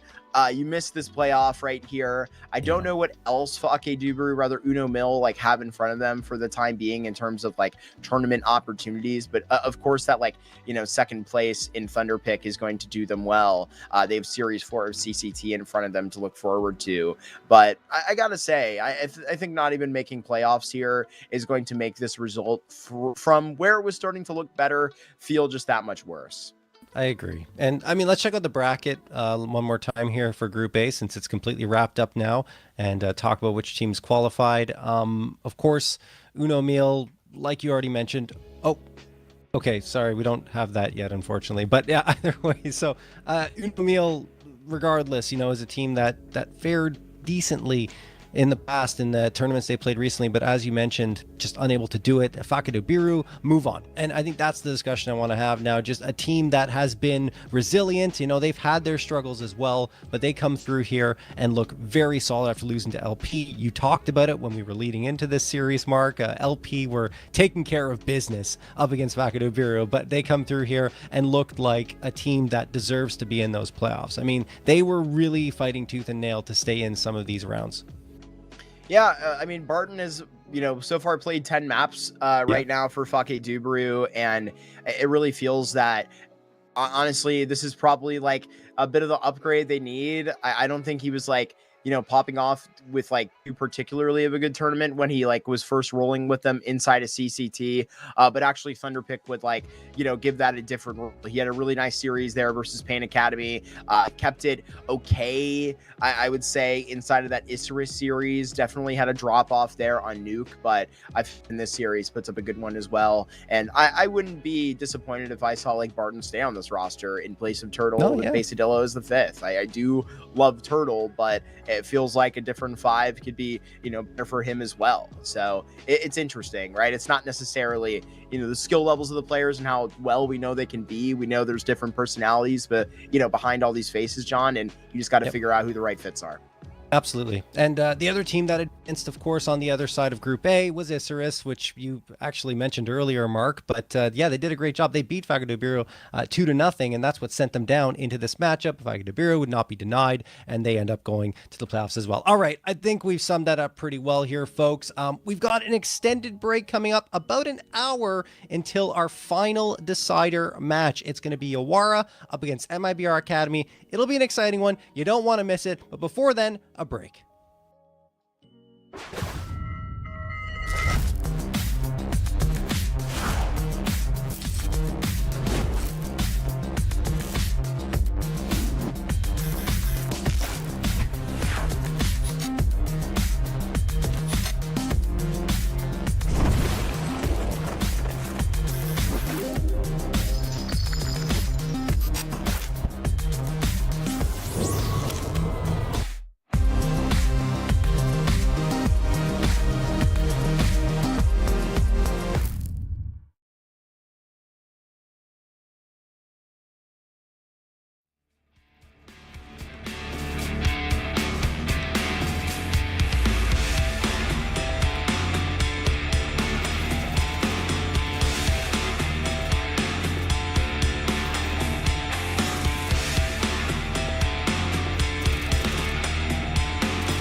Don't worry, we weren't going anywhere. We still got to close out Group B here, John. Still got two very good teams fighting for a playoff spot here. This looked to be an interesting group all the way through, but I think, like, here towards the end, we're going to get a great team pushed into the playoffs no matter what. Yeah, I think so. I think MIBR Academy had their moments yesterday where I was like, oh, this isn't looking great. Ancient in particular. And I mean, not necessarily surprising as it's, a map they don't always perform well on. But then you look over at the next two maps, it was fantastic. On Nuke, they dominated second half, and then Cash was very, very good. Another great second half performance. So, yeah, I mean, overall, MIBR Academy are coming through as a team that are looking strong off their win against METANOIA Wolves. And then you have Yawara on the other side, who just came off a loss against Keyed Stars, but, 3-map series.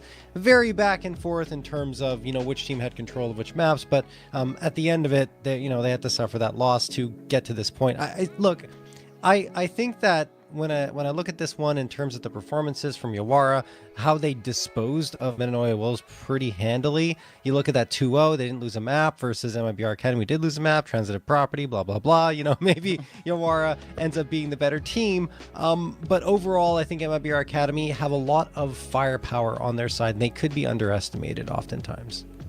Yeah, I really agree. This might be like the resurrection of like the South American Academy teams for a moment. There are a couple of these squads, BESTIA Academy, Red Candid's Academy as well, alongside this squad, who I think are really like making a push in a lot of these events now, John, that like are really impressing. But there has been some interesting moves happening recently with MIBR Academy that through watching them throughout the spring and into the summer, I wouldn't have otherwise expected. I think Burns steps away from this roster and is benched. I can't really remember exactly how that was spelled out. He might be a free agent. I'll double check. But for the conversation's sakes, he is a free agent. Thank you. They didn't exactly replace him on the op. They more of moved the op to their best rifler. Okay. It's sort of like, just give your most athletic player the ball and see what they can do. Like, and it's worked out. I mean, LKZ has proved to be pretty talented. I don't really know if he's ever secondary opt on a previous team or something like that. He doesn't really have a ton of previous data, but like, that's the thing is so, and like watching him, I've actually get to see him like in 2 tournaments so far. And, he's been okay, but I was telling you in the first series that he was like kind of a rifler cosplaying as an opera, but slowly getting better. There are times where he'll get caught out. I think getting really aggressive just instinctually as a rifler can, and then remembers he has an op in his hands after he maybe gets 1 kill and has to die. You know what I mean? Like there are big moments like that, but I respect the tenacity. I think that you can't really teach some things, and like those aggressive plays are one of them. So you can tone them back, you can teach. So we'll see if that's going to be like the permanent thing. We have brought in Shazin, who is a player that you've gotten to watch a little bit, has otherwise played with like KLR, Jadinho, Strafer, RW. Those are maybe players you casted like once or twice, John, on other teams like Crashers and Bad Luck. But he hasn't played too well. I don't know what your eye test has told me, but what we're looking at right now is the veto. So we can get back to that conversation in a second. We're casting Cash for a second time. Hell yeah. Yeah, and just kind of wrap up that discussion for Shaz, very average. I didn't not necessarily a player that's popping off the page. It's more the he's all right. I mean, certainly there's potential there, but I'm looking more towards Stormzine. LKZ, in fact, played really well yesterday. And your description of him was very apt, honestly. Just like very aggressive sometimes, gets caught in the wrong position. And, it's just because he's a rifler with an op in his hands. And I mean, that being said, he still had his moments, and he was going toe to toe with the opposing rifler, or excuse me, the opposing opera yesterday fairly well on the side of METANOIA Wolves. So yeah, interesting. But either way, yes, Cash is back. Sorry, I got a little sidetracked on that conversation, but Cash is back again today. It was the decider for MIBR Academy yesterday, and today they're just straight up picking into it, saying, you know what?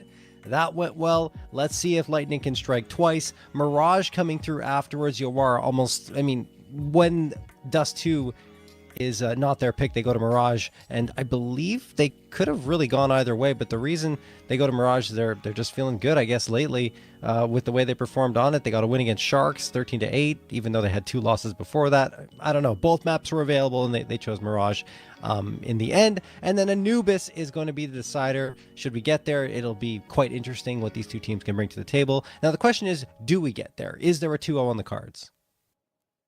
That's a very good question. I wonder which way this cash could swing. Only MIBR has, played this, and they played it. And the scoreline looked good. It sounds like you believe in it. We got to watch it, but before we get there, one quick break. I'm looking forward to this cash.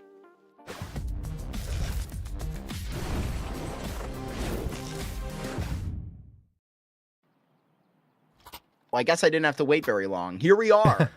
MIBR Academy, we're seasoning the new map into the pool, John, right into the beginning of this series, where obviously you got a permaban to stick to on that Yawara side. That could, maybe leave a little bit of room for something like this. You're not going to necessarily let that nuke through that, MIBR Academy are actually quite good at, so maybe it does cause them to maybe have to go for something like this.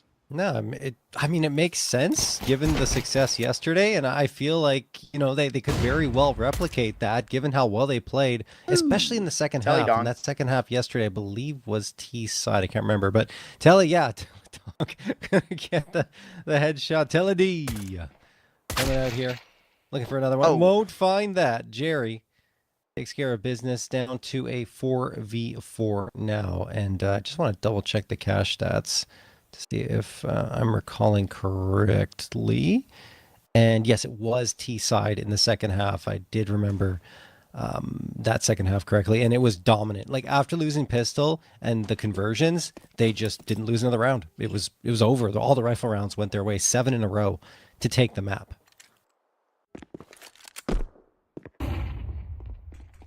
Looking out towards this A site, at least pretty loud on Flash's end. Opens that door.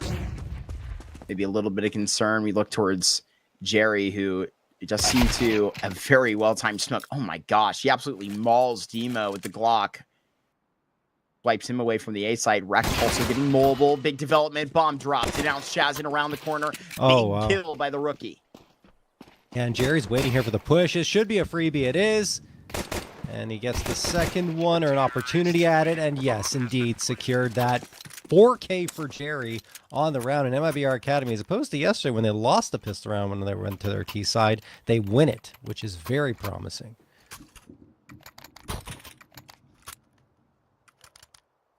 You have to imagine. Oh, go ahead. Sorry. Maybe a little bit of interesting lore you'll like about our boy Jerry. CLX and Vinny that played on that Novum Advanced roster in North America for a while. Yes.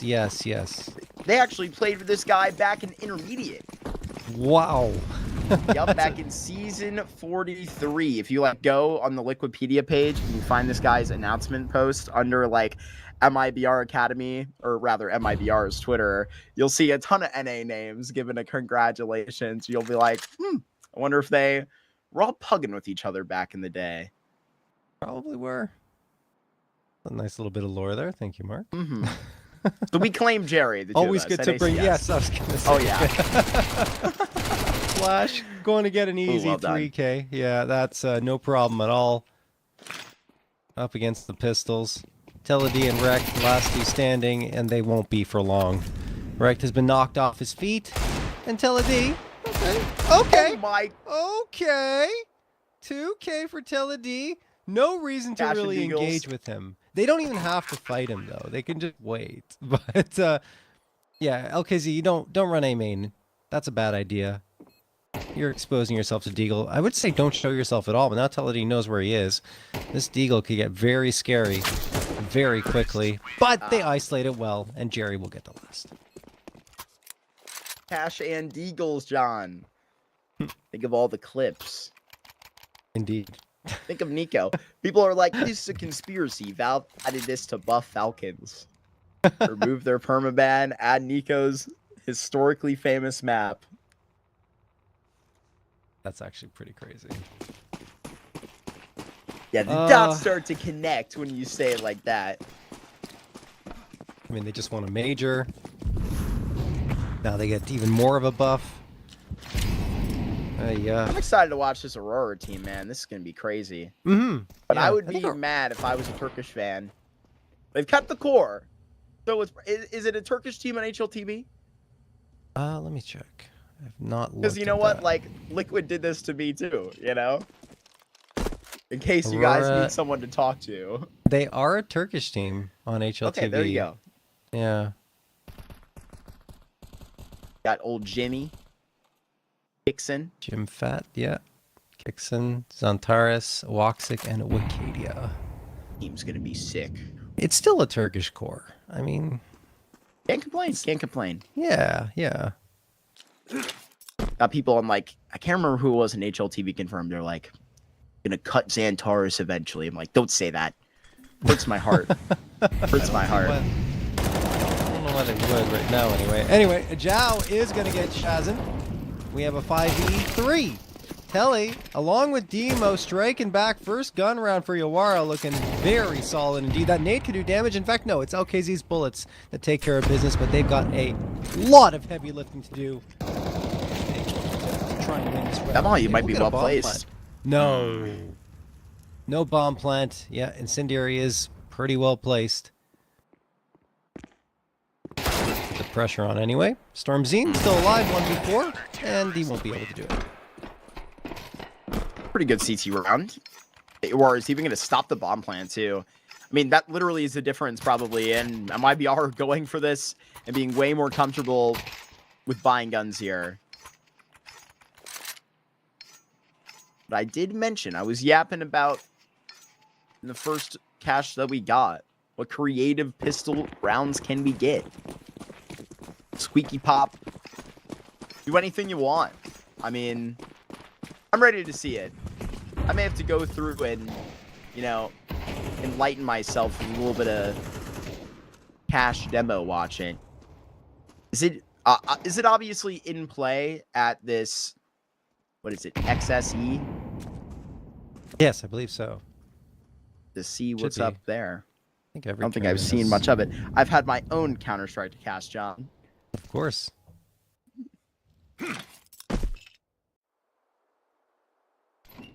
Correct. Waiting here on the A site. Squeaky doors opened up. Jerry trying to creep from A main. Here they go. Charging our MIBR Academy. Trying to storm back after losing that first round in the previous. But yeah, well, indeed, is EDV going to take care of Jerry through the smoke. But this is still a good approach from MIBR Academy if they can connect on the shots, which they can't.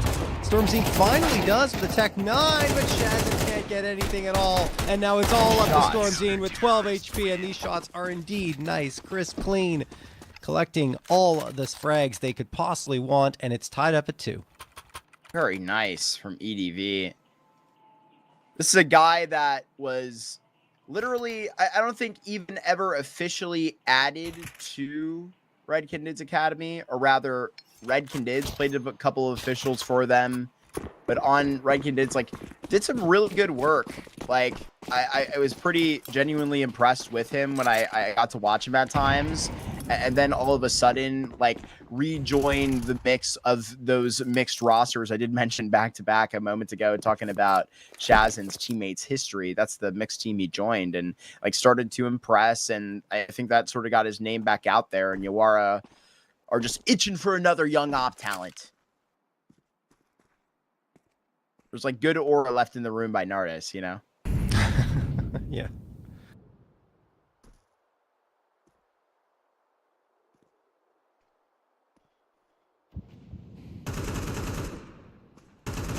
Flash, also a former Yawara opper, can go down the line. You can also run up, check up to, I was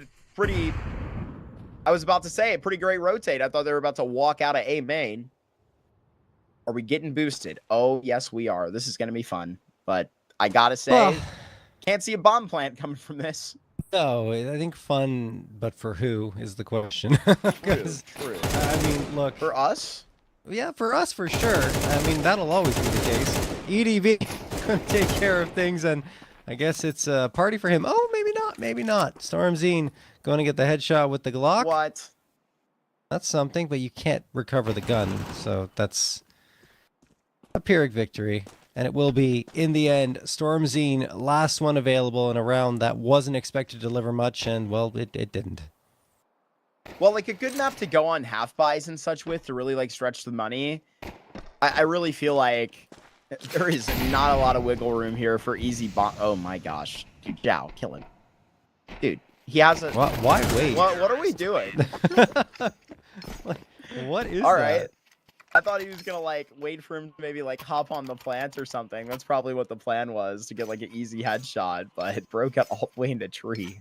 Maybe waiting for time to run out, perhaps? Oh, maybe. Maybe. That's why he's an in-game leader and I'm not.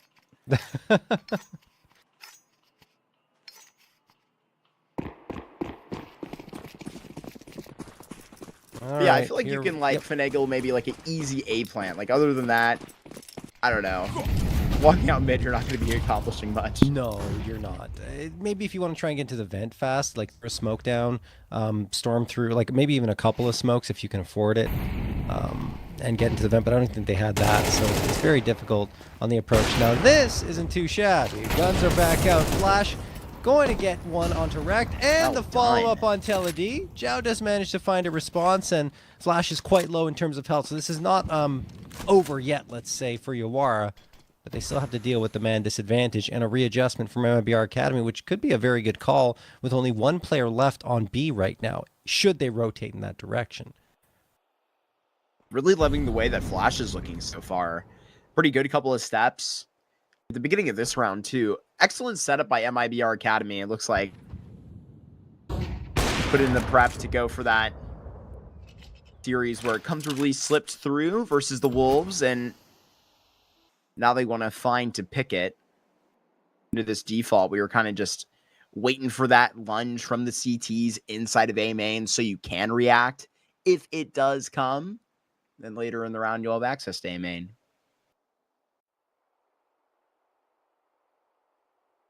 Presence and Squeaky. There's not a whole lot of time here, John.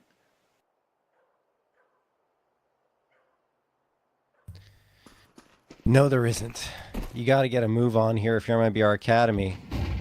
TV waiting. Zhao gets one traded out, but he does a lot of damage. So it's going to be a little bit simpler, let's say, for Yawara. The nade doesn't hit the mark. At least not the mark he was hoping for onto Flash. EDV pushing his way up with Demo. They got left. They still have an incendiary and a flash. There's the incendiary toss. Oh my gosh. Low. Flash is dead. LKZ spotted. They just have to trade him out at worst. And they're going to go high-low setup. EDV doesn't need to be activated. It is Demo on the low side, which will take care of things. LKZ and Yawara going, excuse me. LKZ going to fall, and Yawara is going to take the win.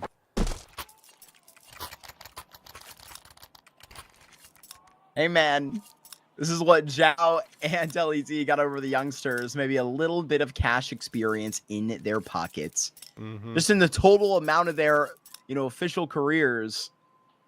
These kids could have turned on the game at like 10 years old and played some cash and matchmaking. It ain't the same. Got to get used to it when you're under the pressure. It's so much fun seeing this out. They will be no stranger. Oh, very fast boost, but I mean, Telly is super ready for that. What a shot by Jerry on the Tech 9. Okay.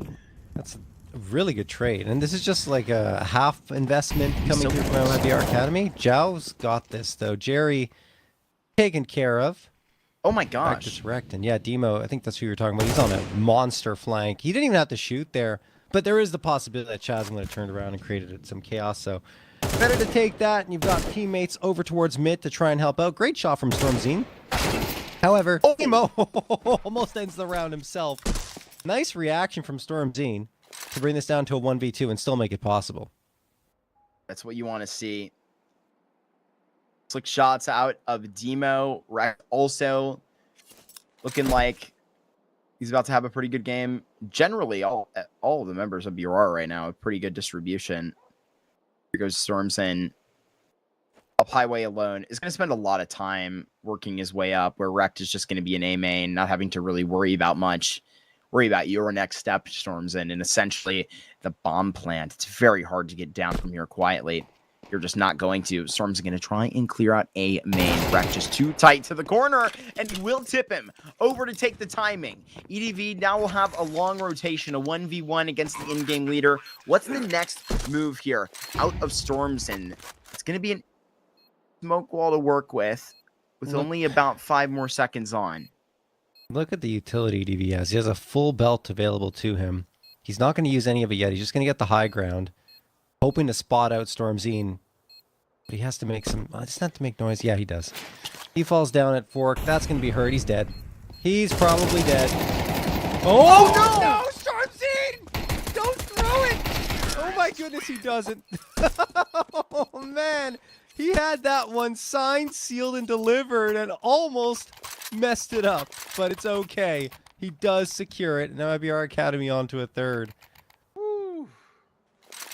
All good. It happens to the best of us. Yeah. Thank goodness he had the Tech 9 in the pocket. I'm sure the spam in the corner was inbound too. Far about to hop on this mic.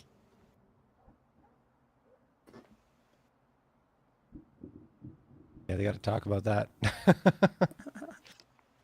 We're ready to take a chill pill. Yeah, I gotta say, but you know, me and Brandon were looking at it. I think I was yapping about this in the first series. Just repeat for our, you know, first-time customers, maybe Yawara and MIBR Academy fans. It's like old cash, CT sided in Go. Am I speaking correctly here? I'm not like making stuff up.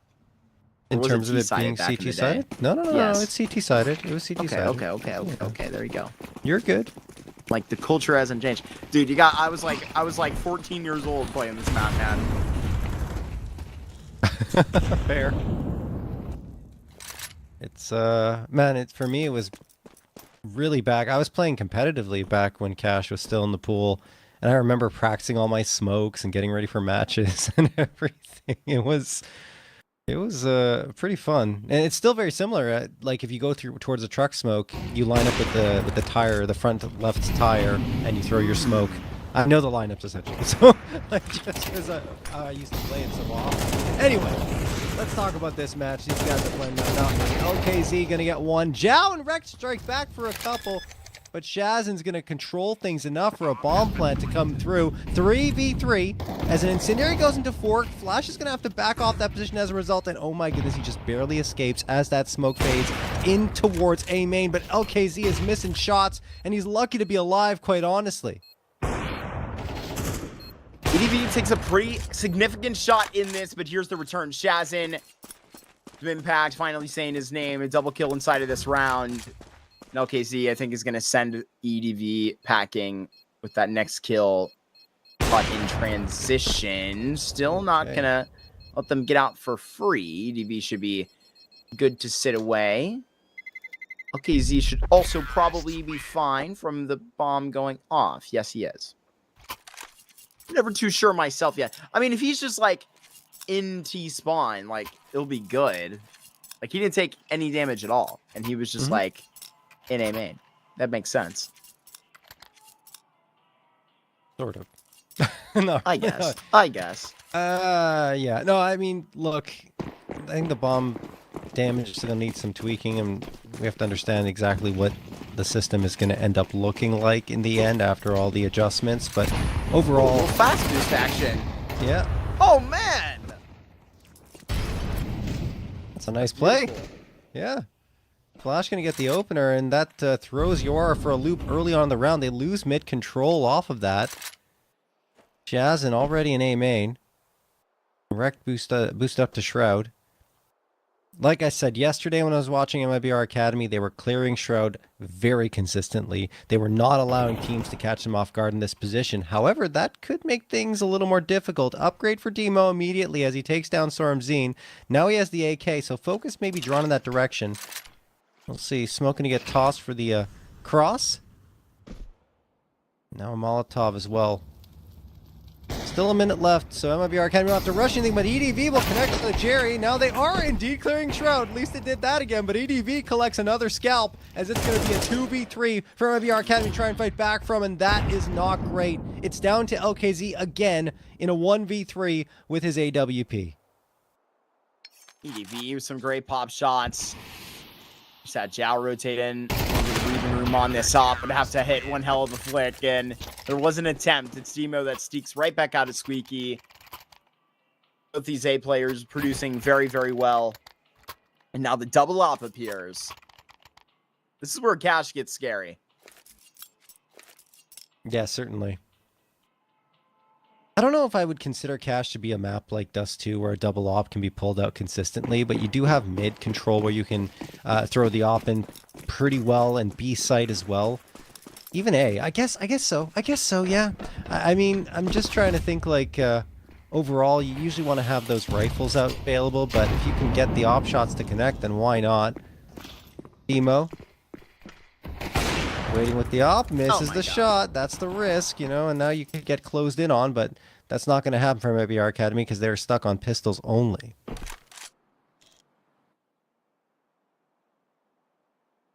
A big dink there, too.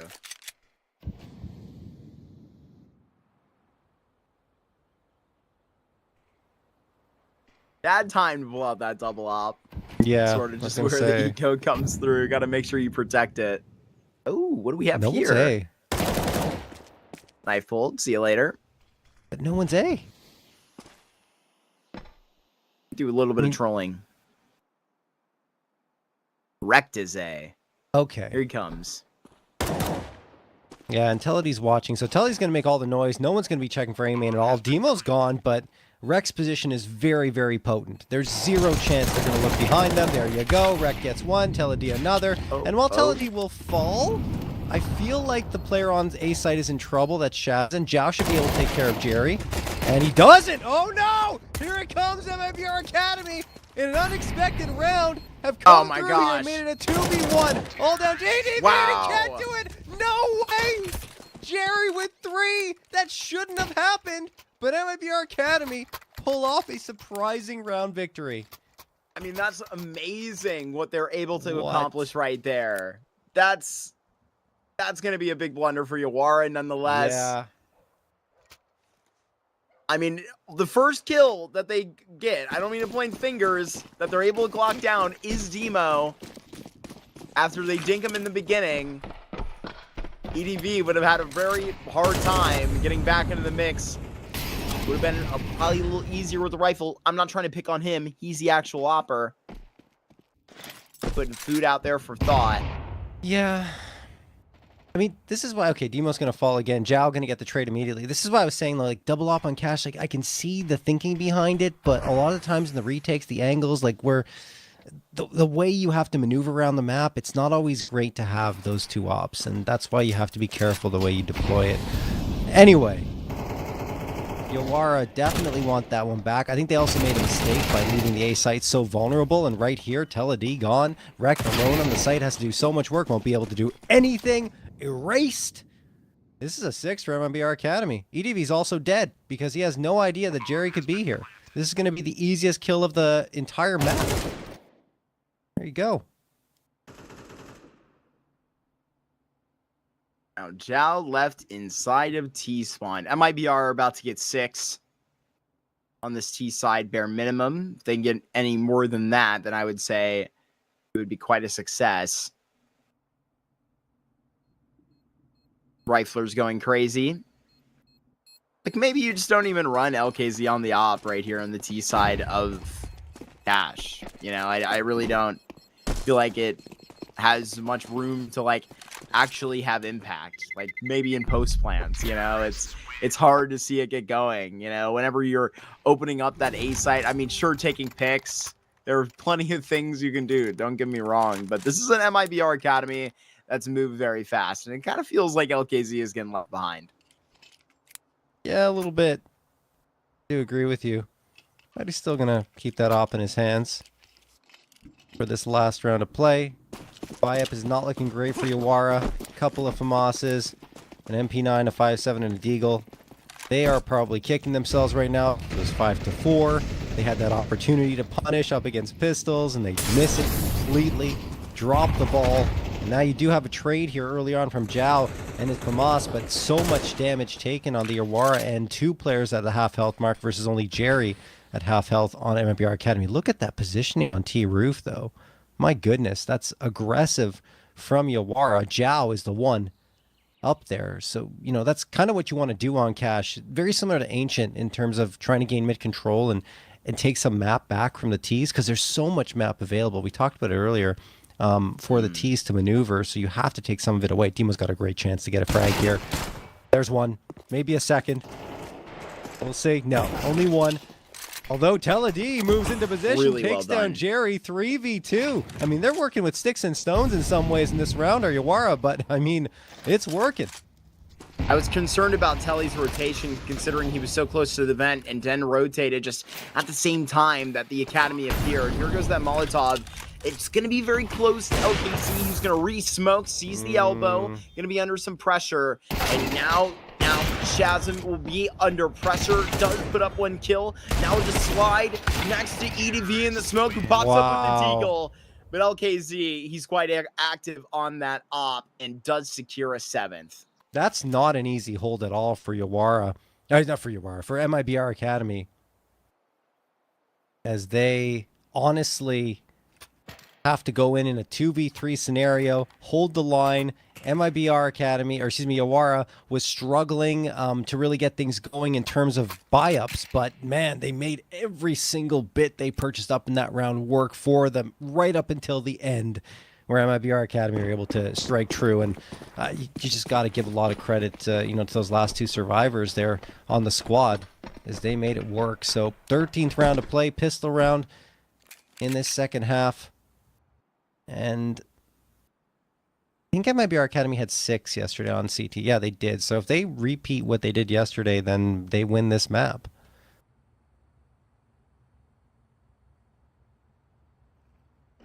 It's mathin' like that. I don't know, 5's a little much to connect to that 13-6, but we'll see what they can do. LKZ spits 1 out of the corner, but it looks like Telly D and Duo do what was necessary. Securing a bomb plant. I was going to say, Chazin maybe a little bit of space out of heaven. Not too much for the 16-year-old player. Jerry, a lot of space. Understood towards tree. That's a lot of damage. That's a significant development inside of this retake that may at this point not even be taught. You're going to play for exits and try and save this half armor. That's not the way to do it, though. Jerry gonna fall. Flash probably won't. Flash probably, okay. Don't make me look foolish, Flash. Zhao going to get the headshot, going to get headshotted, and it is 2 survivors with the armor, as you mentioned. 6th round secured by Yawara. They take the pistol. Able to apply a little bit of pressure, maybe tie this one back up again.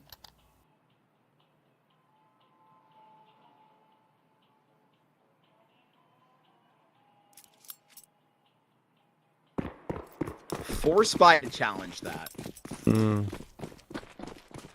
Stand on that armor. I'm pretty sure Flash literally had 100% of it, so he just upgraded to a helmet and got a FAMAS. Rest of the team is going to really be playing with scraps. I mean, there goes that rifle.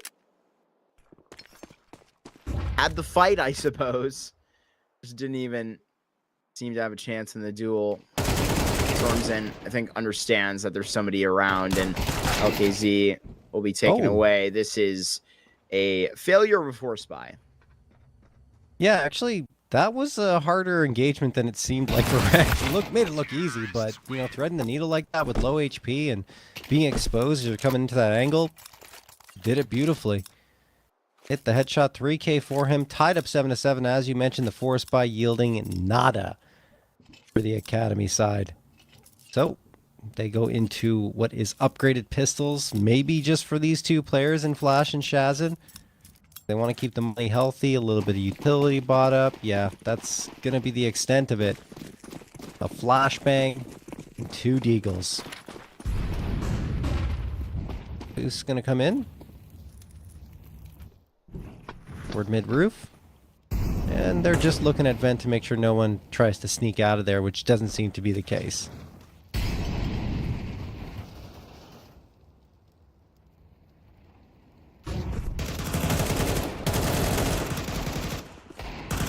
Kelly, Zhao also getting in range.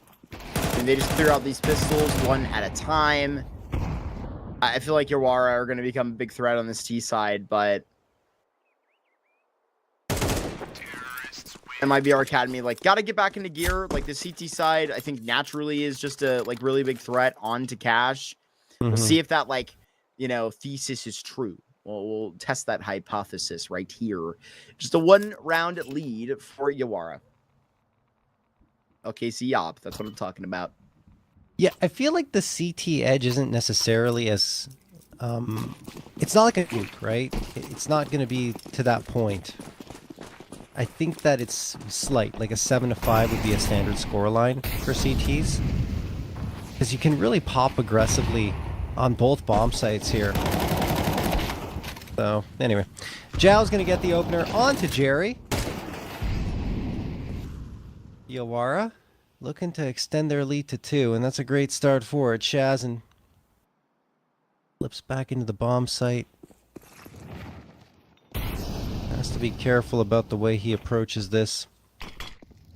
He's the only one really available on that site. Stormzy? Oh, what? What? You're not clearing at all. Stormzy, one! Only one there? Oh, that could have been so much more. However, they might still win the round. Back and forth we go as the trades are good on both sides. Zhao only at 33 HP. Shaz does not expect the push from B main. He falls as Zhao joins him. Both players are low, but LKZ's on the op. He is a rifler though at his heart, at his core, so you'd imagine he'd want to pick up that rifle. There's so many of them off the ground to go for this fight. LKZ, what's happening here? Is he just gonna save? Why? He's going for utility. He's getting all the equipment. Pistol up. Just get the rifle. LKZ, why? Doesn't look like he's gonna take his ticket at all. Yeah. Maybe to save. I get it, Mark. Money. Op's expensive. You want to keep it. But man, I don't know. I guess the damage isn't necessarily confirmed. But if only he was aware, he would absolutely go for this. Terrorists win. What can you do?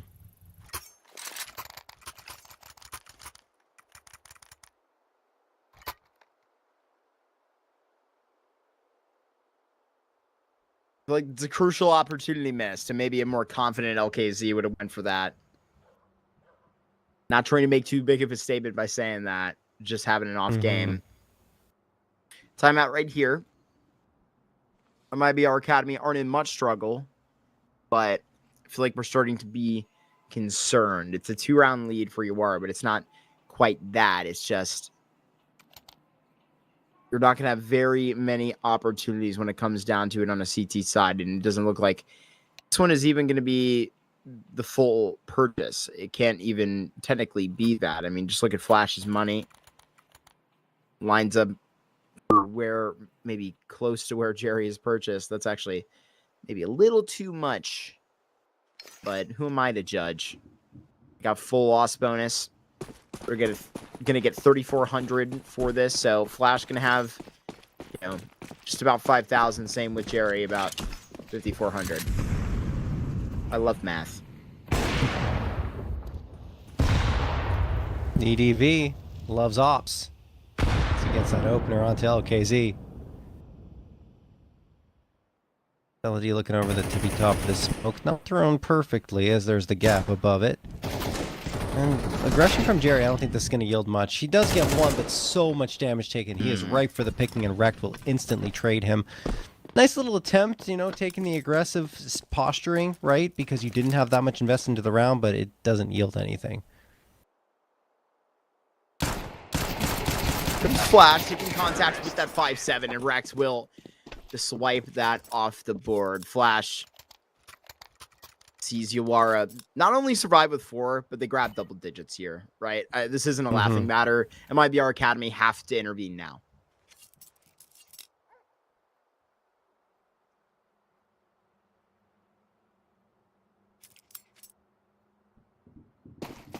Will they be able to? That's the question.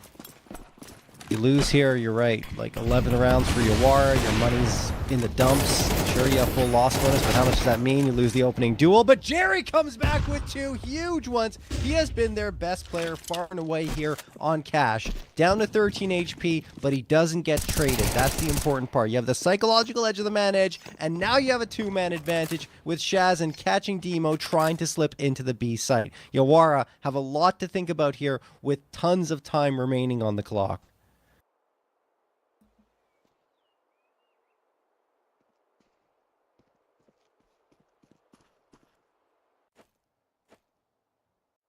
The bomb on the boost?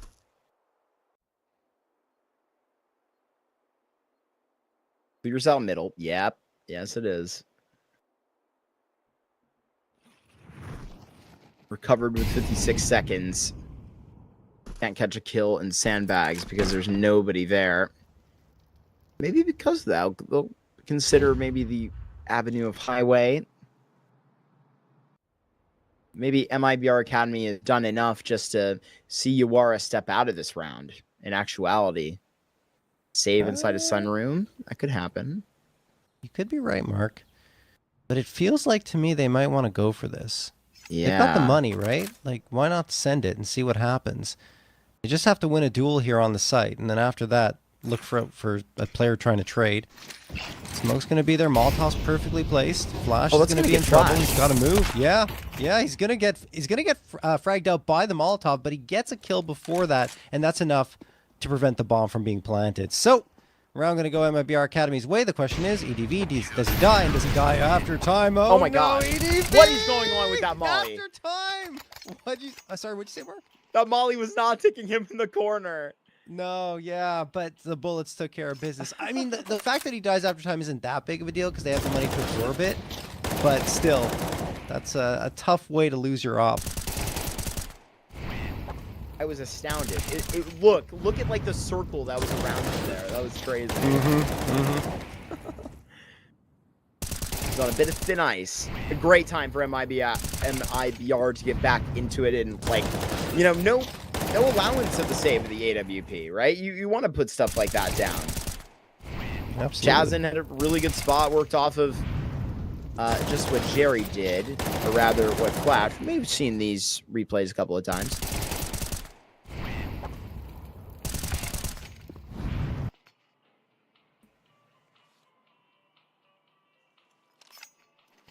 Maybe there was a little bit of a timeout. Yes, you are a timeout.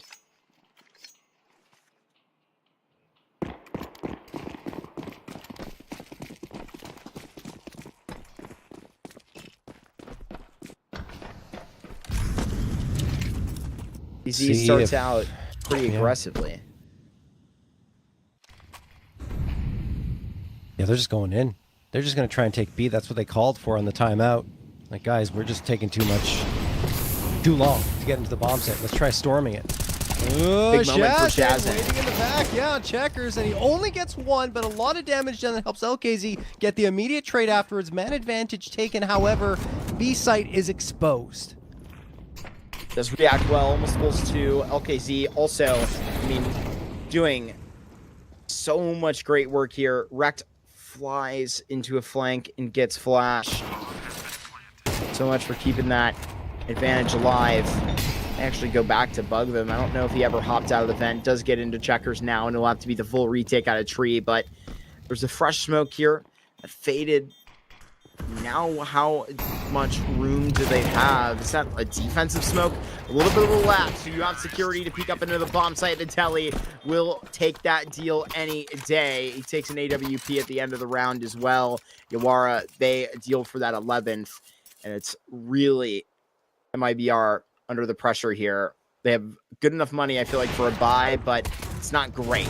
That's what you have to keep in mind.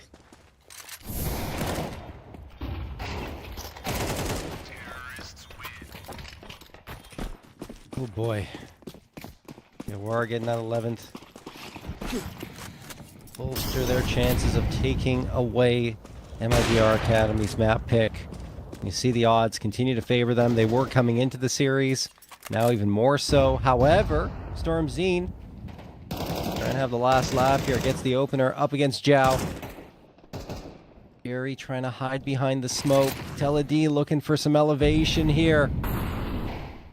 On to boost there towards mid. Right now, MIBR Academy don't want to overstep. They don't want to lose the advantage that they work so hard to gain. And of course, you have Demo waiting and hoping they do go for a push because he's holding the line here in B main.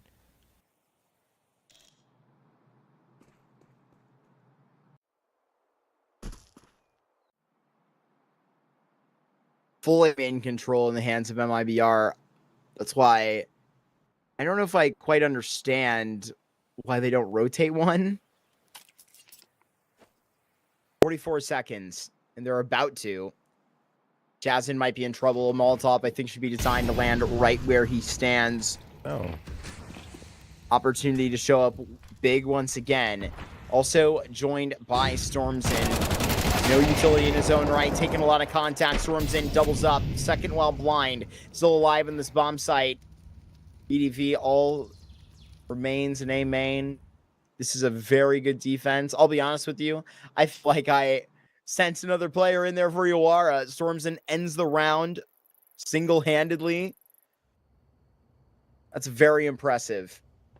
Indeed. 4 live for the Academy. They were like, nah, Mark, you're wrong. We don't need a third player here. We got Stormzine. He's taking care of business.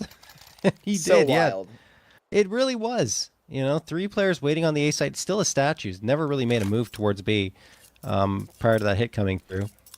And, yeah, Stormzine held the line. Didn't need the help. Still, you're looking at that scoreline. There's work to be done if you're on BR Academy. Not to mention, Yawara have enough money. They can go for a full buy again. 4 AKs and the op. The MIBR Academy side, at the very least, if they do lose this round, their money won't be completely shot and they'll be able to string together a decent buy-up, but that's not the plan. They want to tie things up at 11, and to get there, there has to be a 10th here.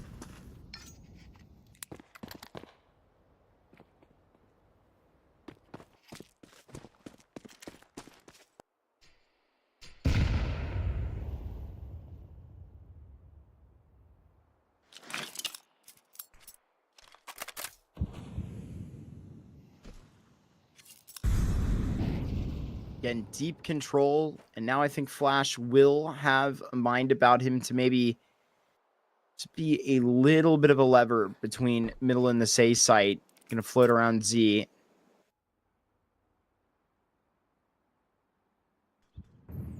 This is gonna be a substantial A play. Kelly flashed up. Maybe time for Flash to also take his peek. LKZ in an awkward spot. And because he may not actually get the first chance to peek, he could be a factor later on. But they're just revealing his hands. Stormzine gonna be out here. Eyes go to LKZ. Stormzine gonna take one shot. No multi-frag here. Flash could have an impact, and well, he loses chair behind him, but he will string through a frag. So does Shazin. EDV, last one available. They're not really expecting him. Oh no, he switches to the pistol. Could have gone for a quick scope or a no scope there, but instead he can't even fire a shot. EDV falls, and there is indeed the 10th for MIBR Academy. Looking at the money for Yawara, it's a little bit off. I think off enough that they'll just go for a half buy, which will still be decently potent, but they want to make sure they have a full buy in the tank, and this one feels like it's going the full 24. Wow. Going fast. Going very fast. I mean, this might actually catch them off guard, but they absolutely get torn apart. Oh, no. Telly, he's sneaking for this bomb plant. Let's see if he can do it. Telly, he does confirm it. That's despicable. Oh, my gosh. All right. And not insignificant either. I thought he was going to miss it for a moment because he fell off the edge when he was trying to get that plant down, and then finally does recover enough and gets into cover itself and plant the bomb down to dirt. As you mentioned, not insignificant, getting that $600 additional available to them. You see that 4 of the 5 players spending almost all of it to make sure they have full utility. LED has quite a bit of change left to spare, but they're only short 2 pieces of util. That is not the end of the world. Yawara calling the timeout saying, guys, this could be our last chance to really have an impact here.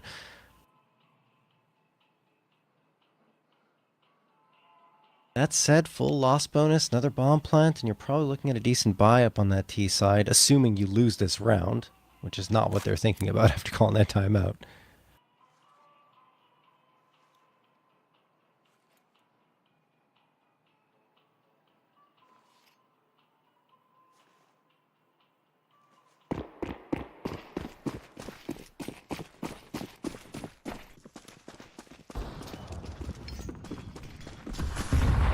Has been like the pinnacle of cash today.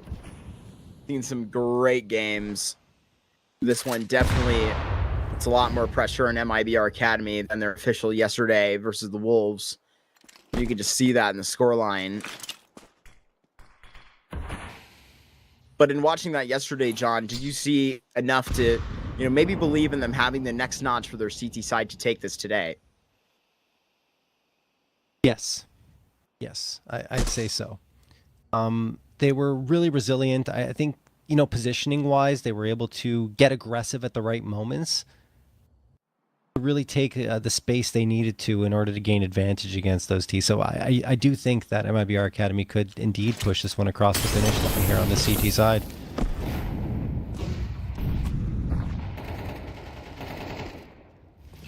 Picking down Timo. Yeah. I was just going to say, they also have that firepower. Like, I said it before, and I'll say it again. Like, in terms of mechanic, MIBR Academy are very... They're just a group of youngsters. That's what makes them dangerous. Can only continue to get better. Feels like more responsibility is going back towards Flash, Storms, and Jerry as soon as LKC has picked up this AWP. Wrecked with a little bit of room. Oh, very good shot taken by newest player standing in. Chaz in a pretty good shot there, puts EDV all alone, and that's going to be 12 here from MIBR Academy on their first time picking into cash. Counter-terrorists win.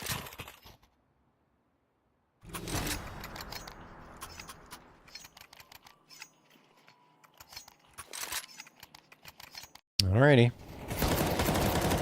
Let's see if MIBR Academy can go 2 for 2 on cash. Throughout Thunderpick here. South America Series number 2. 1 round remains in regulation. Yawara, as I mentioned, still a decent buy-up on that T side with the full loss bonus. Got an AK, 2 Galils, the AWP for EDV, and the Tech 9 in Demo's hands. Barry holding a great spot, and he will get Zhao over the top of that smoke, then falls back immediately. Actually goes for another one, and it works! Stormzine flashing him out! Fantastic work and coordination. Sure, he's traded out, but you gain the man advantage off of that. Wrecked on the other side, lurking towards A and Squeaky, while his teammates are maneuvering on top of the hut in mid. Wrecked actually gets that kill on Flash. Okay, we are on. Yawara trying to push us into overtime, and MIBR Academy hoping to end it before they get to that point.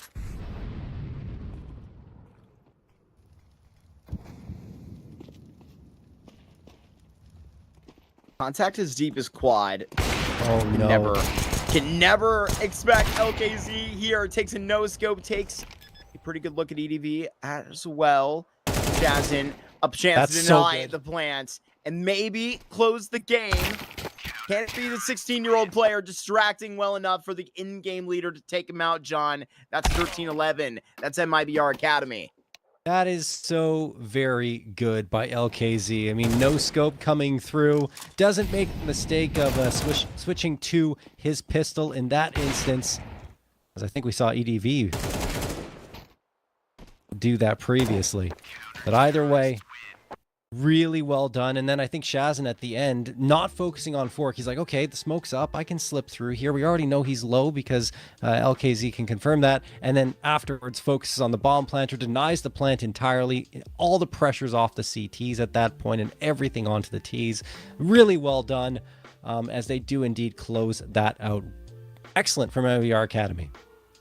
Yeah, this is really great. And I feel like, honestly, you really like have to like close a map like that for how risky that was getting. If this got to be like, Yawara taking it, I feel like that's maybe a little bit concerning for like, where you're standing in this series. And maybe it's like weird for me to say something like that and still believe that like MIBR Academy still have a pretty good like opportunity to take this 2-0, right? If there's any map that like Yawara play maybe like too much of concerningly is a lot of Mirage. Like coming back since the player break, they played 8 Mirages, and also pretty uniquely they've been like invited to like all the tournaments that have like occurred since then too, including this like new like relog tournament. Like, so they've had like a ton of time to like, run what like they have practiced inside of like, the off season, so to speak, the like 3-week player break that they got. And honestly, it's been a little inconsistent on this Mirage. That's why I'm sort of saying that. But I say that, and then like inside of that like relog tournament, they beat Sharks 13-8, which is like obviously a massive win. They're coming off of 2 back-to-back losses against Keystars and Isurus. So I'm as big of a Sharks glazer as I am. I have to give that the respect and say that that's a great result. Yeah, I agree, but I still feel like they're not like undefeatable, right, on Mirage, as I believe you already showed with your example of Keystars and Isurus being losses, and it wasn't close either. 7-13 back to back.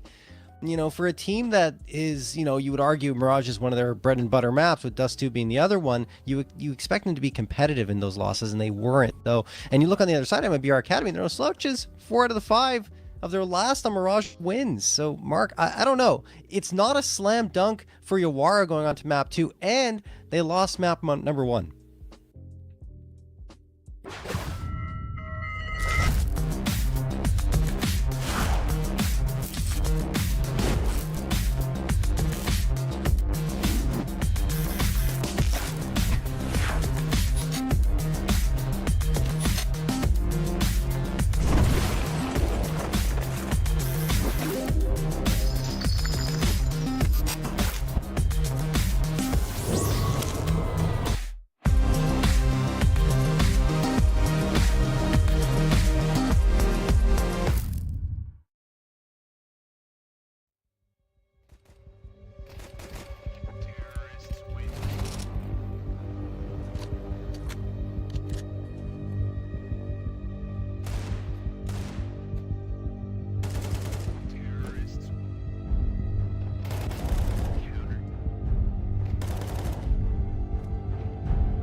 We do got a barrage, John. We do. Popping up second. That's exactly where Yawara want to go. That's exactly where they usually go. This is their home map. We'll see if it provides any source of comfort. Yeah. Splash is going to get the headshot onto EDV. 5v4 already from MIBR Academy in this pistol. Demo and the rest of the squad trying to move in, but MIBR Academy have got their number. Everyone falls for Yawara except for Zhao. Now he's got a 1v5 clutch required with no armor and no utility and really no chance, because he's about to fall down to dirt. It's only a matter of time, and there you go. Stormzine puts him down permanently. 1-0 for MIBR Academy. Access to the CT side. You know how it goes. Pistol on Mirage. No bomb plant either. Exactly how MIBR Academy wanted to start off. I didn't think Shazin was too shabby on the first map. Like, no, he wasn't. He wasn't. Yeah. He was pretty good when I was getting to, see him under the pressure. There was a couple of those moments where, like, I think I wish he would have turned those, like, B fragged into multi-kills, maybe against the pistols and one round against the rifle. But so far, not terrible, Yeah, and yeah, Revolts did, funny enough, come through this Yawara unit at one point. So he had some unique experience in comparison to where Shazin basically has none. Speaking of which, I'm with you. And okay, well, Shazin's gonna get one, Jerry another. This is pretty much a wash of a Shazin round. farm. Yeah, Teledi gets one, but that's basically the way I saw him yesterday, right? He's puts up a decent performance. There's room to grow for sure. You see the flashes, but overall, it's still average, I would say, in terms of what he's bringing to the table. But definitely, I don't think it's enough. The promise is there. Yeah. Still early. This is his second event with MIBR Academy. He played in a Gamers Club tournament that happened online that was played on June 30th. Not too long ago. Just played one series in that, I believe, versus Red Candid's Academy. Thinking about getting Zhao in the window as the re-smoke comes through. We're making noise. Hit the ground there off the boost.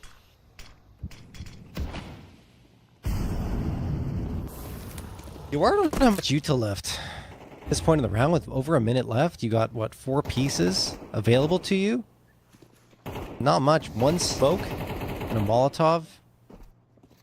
We'll see what Zhao can do in the window. I mean, I think that's the one element that could be surprising potentially for Stormzine, because he's more so looking towards Cats at this peak. Catch him. It does, but he does a lot of damage. Vitality is able to take down LKZ, and EDV finds Flash. Still not out of it, our MIBR Academy, but now they might be, with Shazin being the last one standing. However, EDV and Demo are down quite low. I don't know if it's low enough or confirmed enough for Shazin to go in for this, but it feels like he's at least going to sniff around the site and see what's up.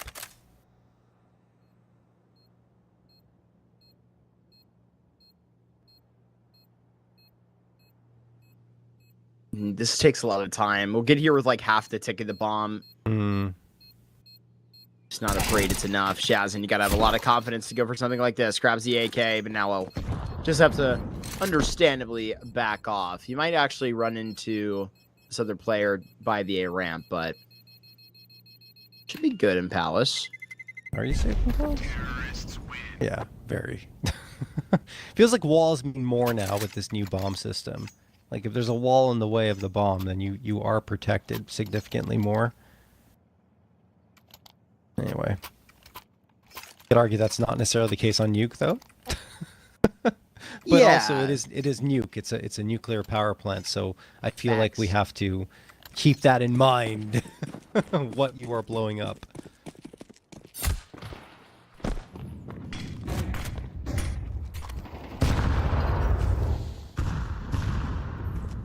Things got awkward there, just trying to run the default, tried to boost Zhao in the window, it didn't work out.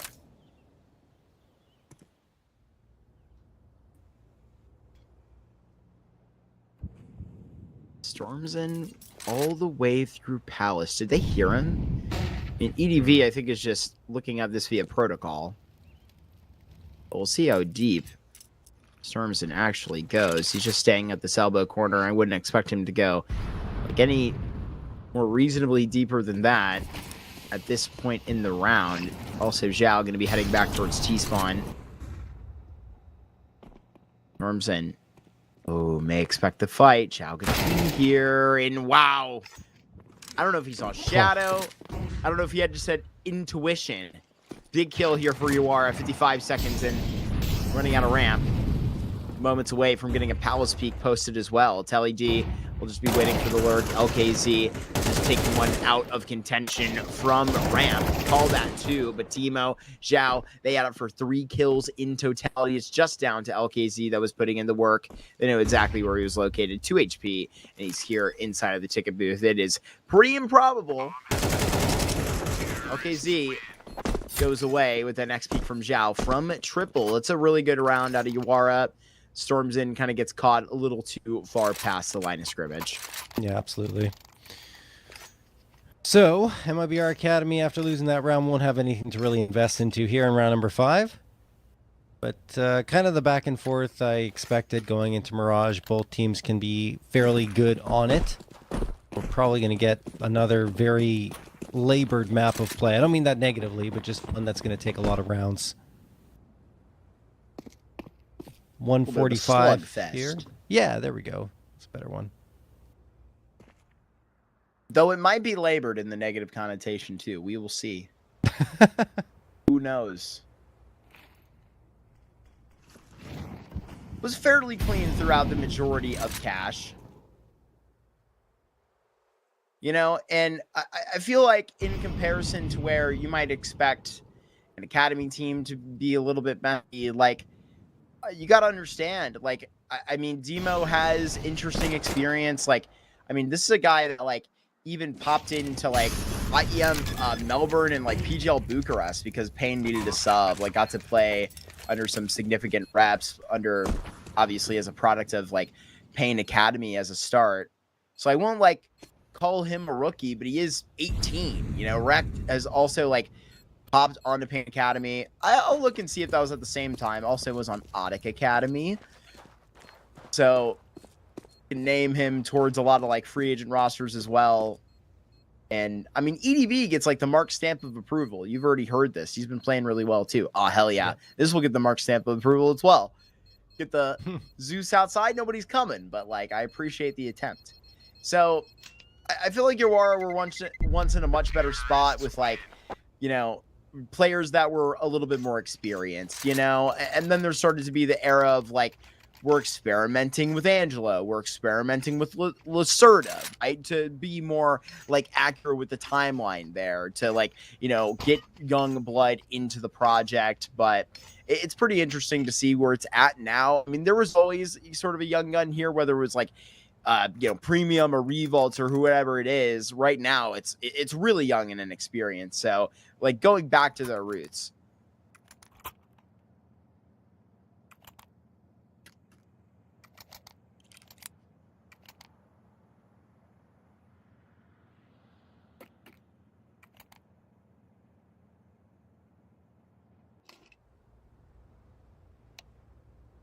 All right, timeout expired.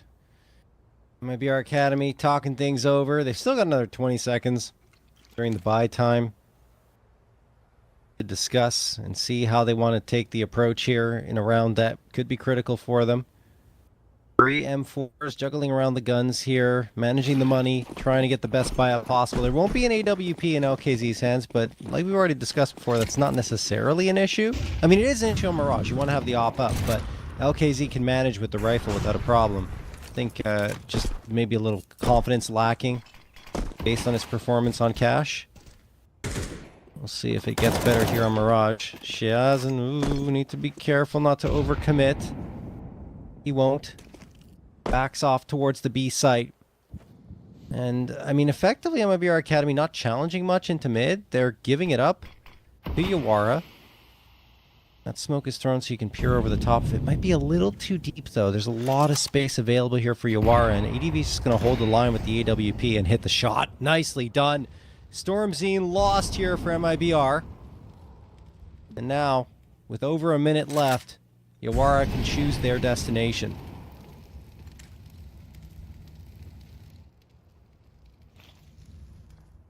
This crunch could be good. Really good. I mean, Jerry slides to a second here, but is also hopping off the catwalk. He may need to actually reposition and just leave Shazin getting LKZ's entertainment of this rotate right here. Probably too late. It's LKZ that does get one wrecked with a pretty impressive shot, and he doubles it up on that dime. Flash here will get involved. They may lose track of him inside of the smoke. They may not even have heard that jump. They had to have seen that step and that shot. EDV trying to hold the line outside the E-box. Jerry also putting up a couple of spams, but it's Flash that's going to climb the ladder and find the AWP player. This better not be it, wrecked. Found 2 good shots. 2 more necessary. Does figure out Flash, and now in the 1v1 with Jerry. Takes the gamble for the swing, and Jerry was happy to add to that. It's MIBR Academy that earns another round through a clutch factor. Jerry takes it all the way to the end. I think Jerry played really well there. You know, not only in terms of the kills that he gets, but also the distraction that he puts into play so his teammate can swing around and activate. Just a couple of taps through the smoke, saying, okay, I'm here, pay attention to me, so his teammate can swing around towards the site and get a quick frag to help make things a little more feasible, and of course ends up in the 1v1, and Jerry finds the 3rd of the round. So very nice start for him again, as was the case on Cash.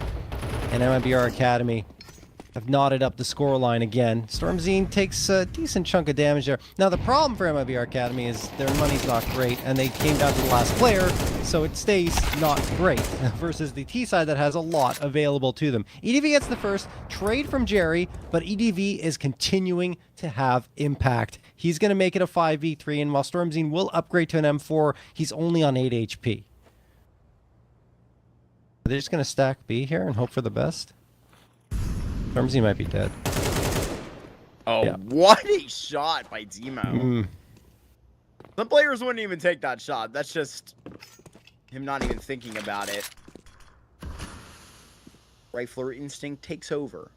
Yawara inside of the safe site. They lost LET along the way. But they bounced back from a pretty important MIBR Academy win that they would have loved to have, you know, poofed into, you know, more than one round. That's all they post at the moment. Yawara keeping a good pace. They would like to connect this to an Anubis. This is the end of this Group B, obviously. And, you know, that's what I was talking about at the beginning of the day. I feel like either team you were getting, you know, out of that side of the playoff, either side of the result, rather, is going to be a good team inside of the playoffs, you know. MIBR Academy, they've jumped into, you know, their fair amount of playoffs so far. And, you know, it's usually ending in the round of 16s, but that changed in the last Thunderpick tournament when obviously they didn't play inside of a round of 16, and instead they lost in the quarterfinal. Sorry, I do agree. No, it's okay. It wasn't. Fine. I just mean in a humorous way. But either way, no, like I wanted to agree with you. Like either team that gets through here will be a solid squad into the playoffs. And I mean, MIBR Academy, I think, is a team that has impressed me decently over the past couple of days, if only because they don't ever let a deficit define them. They're continually trying to come back and haven't really looked down and out at all at any time throughout the last couple of BO3s. So that in itself is impressive. And we'll see if they can keep it up here. They are going to take a lot of early damage in this round, and this won't be a full buy, so it might be a 5-3 in favor of Yawara, unless this push towards mid delivers something. Nice flashbang from Yawara. Unfortunately, it catches. I believe it was Teledi peeking around that corner. It doesn't really matter because they're still in control, and Shazin is the first to fall in the round.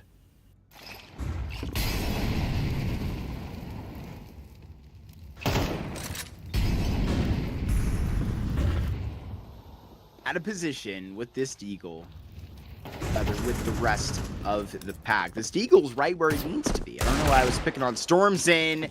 Very good sense to go and take that fight. Drops has to kind of risk the immediate reaction with the noise. It's a second rifle acquired. Unless there was one that was saved that I am not counting, that I am getting actually 3 from.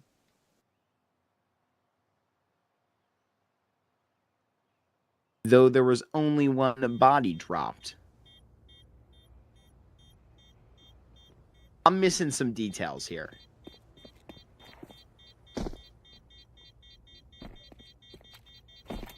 In what sense? There was 2 guns saved over originally by MIBR Academy, correct? Going into this round? Yes. And they've collected 1 from LED. There we go. I've been straightened out. Okay. Just want to make sure I could help you out there. Cool. Yeah. So now they got an extra one. And then they will have a full buy. Very nice. MIBR Academy looking good here heading into this next round. But it will be a 2-round lead for Yawara that they've built up for themselves. Again, on their map pick. Should we need it, you can see it there. It's going to be Anubis. That will be a slugfest. That will be absolutely... I couldn't pick a winner, for sure, on that map, if we get there. But...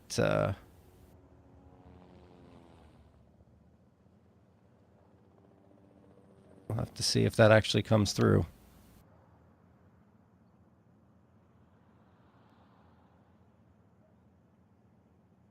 Yeah, both have a, generally a pretty mixed bag over here. And, currently keeping at a really...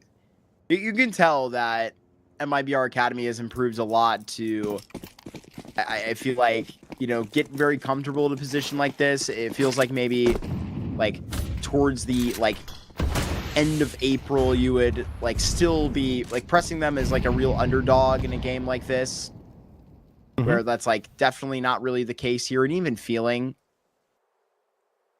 I feel like still significantly. Well, I mean, no, obviously the, VRS would, definitely put it to otherwise, but you see them keeping pace, and where I'm even probably favoring them to close out a series, if it maybe does go in the direction of MIBR. Kind of getting the energy up inside of Mirage because they're ancient. Rather, Anubis has looked pretty shafty. Here's Telly taking a big gamble to go out and try and get all the way to bench. Taken out by Shazin here, who's, really all alone inside of Empty Pillar. Loses Jerry, getting active inside the swing. Shazin has found his way out towards the van. This is the big moment for the rookie player. Defending the B site. All up to his devices and now lost his in-game leader. Where have I gone now? He asked EDV. Here I am. It's a triple kill for Shazam. Welcome to the server, the 16-year-old player and his first official games. That's a really nice readjustment from Shazam, right, to get into that spot. Maybe Stormzy not expecting anyone to be able to flank him out there, and that's where you could argue, okay, Shazam should have been able to watch Van to make sure his IGL doesn't die, but in the end, he does the job. He positions himself in a spot where he's not expected and doesn't even give EDV a chance to flick over, although I say that, the spray was a little wild. He's lucky that EDV had no idea where he was getting shot from and couldn't even react. So, 4th round found for MIBR Academy. Again, money not in a good spot because they keep getting taken down to only 1 player, but better than it was a couple of rounds ago at least. Anyway, LKZ hits the first shot.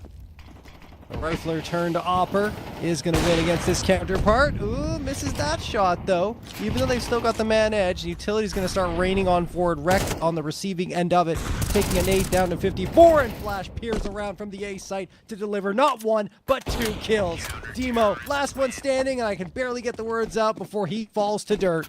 MIBR Academy tied up at 5. Yeah, this is so far a really good couple of rounds connected in a row. I mean, this stood on the A site, I think is pretty impressive watching it out for MIBR Academy at the moment. I mean, this is on top of what you just had to go ahead and tie the game off of Shazin with some, honestly, I didn't get to touch on it, but it was genuinely some really good anchor work to be poised, repositioned to 3 different spots that are not him just kind of walking out of the smoke randomly and getting lucky. I mean, it feels like those are all with purpose. it's those type of like nice multi-kill anchor moments that are going to, you know, earn your spot in this roster with this 5th spot available. Side game. Just taking down Kelly. There is these pistols out and they're unarmored, and that's usually how it's going to go.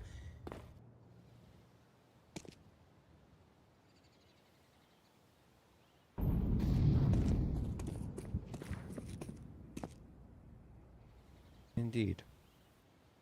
Usually is. Get a kill. And that's probably what they're going to get. Stormzy takes care of it on EDV. Trying to build it up a little bit, but Stormzy changes the narrative very quickly. Demo and Jao, last 2 standing. Yes, they have the bomb. Some armor for Demo. But their odds of success here are very low. Below 5%, I would say. Shazin helping with Jerry take care of both of those frags. MIBR Academy are in the lead.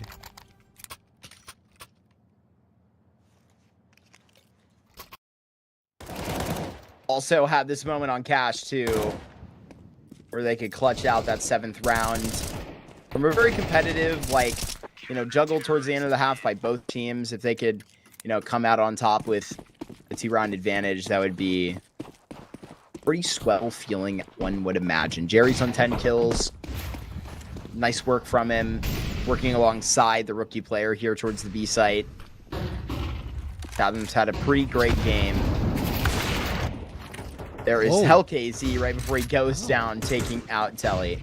Might be an opportunity for a boost here, but Jerry just seen. HellKZ had like almost less than half a second to get that kill before he dies. That's crazy that he's able to pull that off. Nice smoke break. Stormzy capitalizes on it, but he's traded out immediately by Jao. 3v3. Shazin, trying to push into the smoke. Demo waiting on the other end. Both players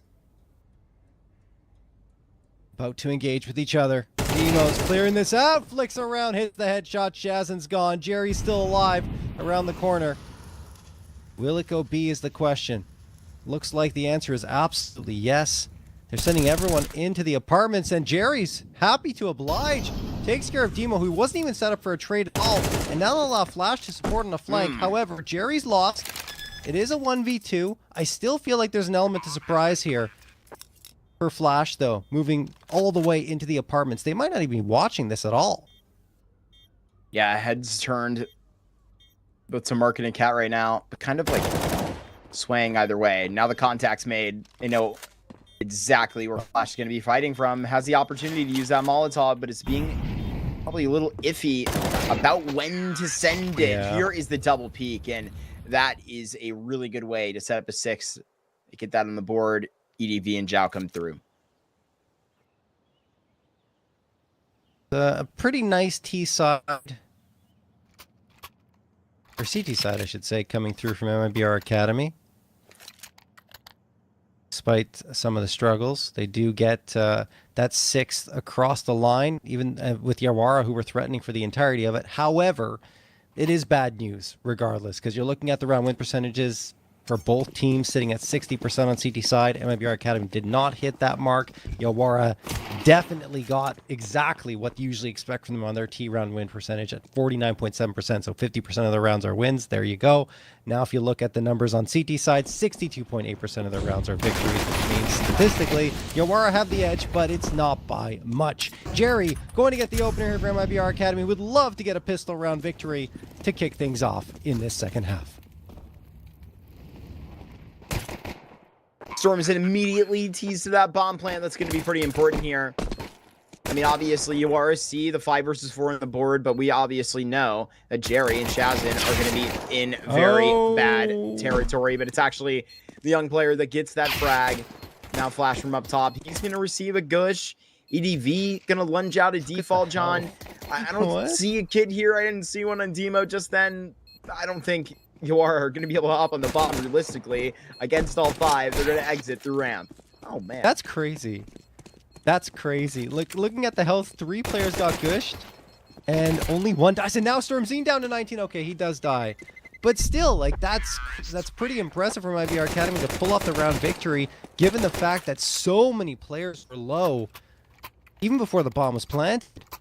Anyway, 7th round foul. They're absolutely thrilled to get that pistol. I think they stopped pretty much all the players in Yawara from saving the armor. You're looking at it here. Look, 3 players at below 20 HP, and Shazin hits that shot. Wild stuff.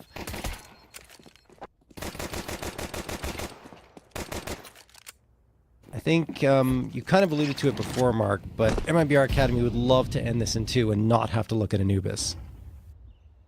Yeah, I feel like for the results that we do have, you know, Yawara's losses are better than MIBR Academy's. Like, yeah, that's where you're at. They have 2 losses to Heat Stars here that I think are okay. They have a win as well. That is versus the METANOIA Wolves. But let me just hold you there, because MIBR's versus Vexa aren't too much better. You know, any team with Rainy on it, I feel like, is cursed. I said that about Spinny earlier. Remember when they played together on players? Yeah, you're right. That was not good. Rainy has had, one of the weirdest little, years in South American CS. He's, been on so many different, mixed teams, crashers, players. Now he's on Vexa. He was on Tropic Kingwe there for a second. I'm looking at his page right now. He played 4 officials for, Swingers. I mean, we casted all these tournaments, and we're just trying to keep up with all the roster moves. And we're looking at the back end of Swiss stages. South America be liking their roster moves, especially during Roster Mania. Yes, do. It's been a pretty great Roster Mania, I will say. Yeah. The Sadson signing just got officially announced. I think you were waiting for that. Yes. Already won a tournament before the frickin' HLTV article went up. Nice marketing, guys. Yep.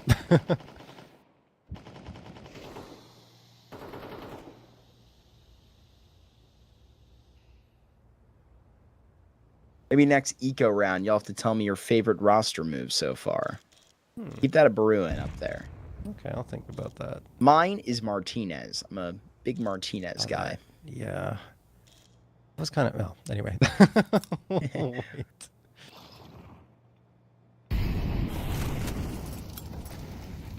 Telly. I was trying to see if there was a little bit of a path there. Maybe if he just wanted to, scoot his butt along the wall. Could have maybe made it. Waited out the molly.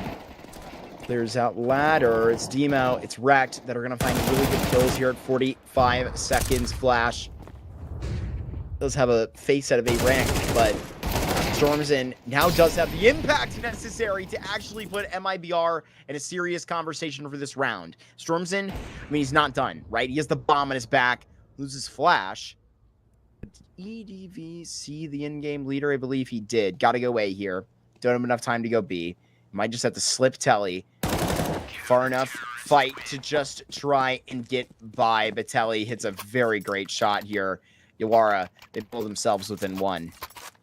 Yeah, and you have to imagine, even with that round loss, MIBR Academy are buying here. They absolutely are. It was a good attempt. Stormzine getting that 2K.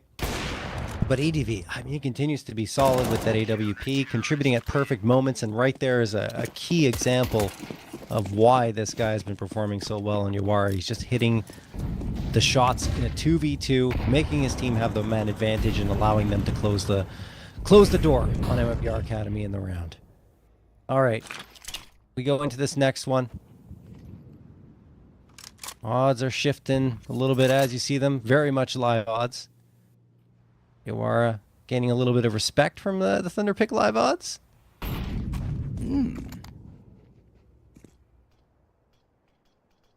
But still leaning ever so slightly in MIBR Academy's favor. Here comes the XU towards the A site. Flashes, Molotovs, everything going in. They're trying to up the tempo. Are the MIBR Academy, folks. Wayne's going to gonna get tossed to break open that smoke. Visibility gain, but Jerry wins the duel through it. 1 HP remains. But that is a 5v4 advantage regardless. Jal looking for targets, can't find any. 3 players leaning in towards CT. This is a good setup for MIBR Academy. We can all fall apart very quickly, and that is exactly why Teledine, along with Demo, take care of 3. Flash and Stormzine trying to hang on, and it is Flash to get 1. LKZ falls, so it's only Flash left, and he can't do it. Cannot do it. Yawara pick up the 8th. That's a really good result. They work hard there in the retake to make sure that, I mean, they can keep pace. This isn't exactly one big move by Yawara and Send It. They're spread apart. You really have to make sure that the communication is good within this post plant, but it all comes down to EDB and Demo. And then in the moment, they just hit some really good shots. I think that's pretty good poised to exactly pull them back to 8-8, no less. Exactly where you may be getting maybe a low game out of like Wrecked right now. It's you are stepping up where they need to, and that's what's important. Fresh pair of Eagles here. Got that eco and this. Yeah, John, who's your favorite free agent roster move? To be honest, I kind of liked NRG picking up Halzerk. I there think you that go. was. Yeah. Obviously, nobody else that I've worked with is like named a North American move. Okay, cool. Next to Marsborn. I'm just kidding. no, that one. that one's. Yeah. But Halzerk getting picked up, I think it's cool. I agree. Being reunited with Grim, right, on that roster, and then Bro was picked up by Eternal Fire. I don't know what Eternal Fire is. Yeah, he's back with Mistem. That'll be interesting. I guess. I don't know. Eternal Fire is weird to me. That roster's weird, but that's still an interesting move. But then they get George back, and you know, George is a solid player. I think he did well with Voka, and he returns to this squad. A player that I was surprised got replaced in the first place, and now he's back with it. So I feel like NRG were very stagnant. They needed to make a move, especially after losing 12 to nothing lead in the major. So, yeah, massively. I didn't want to remind you have about been kind of cannibalized a bit. Yeah, a little bit, but I don't necessarily mind it. Like NRG is needed to shake things up, and that's what had to happen in order for them to playing with look Marky competitive. And Cameron in tournaments. Yeah. That's wild. Yeah. Because I believe in enough NACS talk while we're going through a quick technical pause. That's actually the only time I'm allowed to. I'll go crazy. It's interesting to see where exactly that like SBE team like kind of gets their ball rolling. Like I believe they purchased essentially like I believe off of that roster where you're still having Consti, like you moved off of the other AWP. It's kind of just like basically Timberman. They have like Peeping and Dare and a couple of those other players, but they got Infinite as well, you know, from that Voka team. I think they had Shane at a time or two. They did, yes. Me discussing Timberman lore on the South American broadcast. What do we got going on here? I didn't realize we were in a tech pause. I was looking at stats and roster moves. I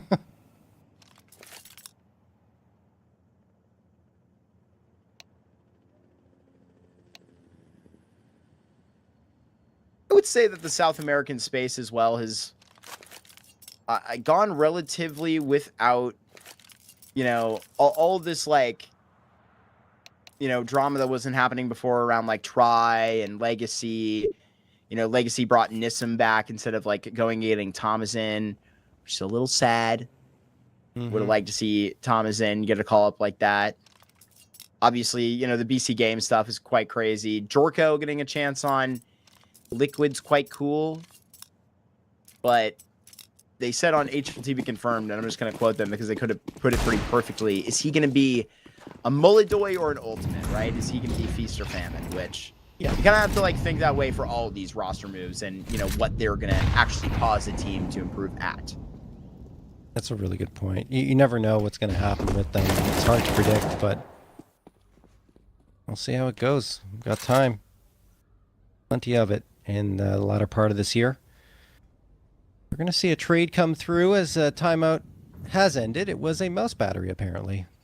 Good old wireless mouse batteries dying.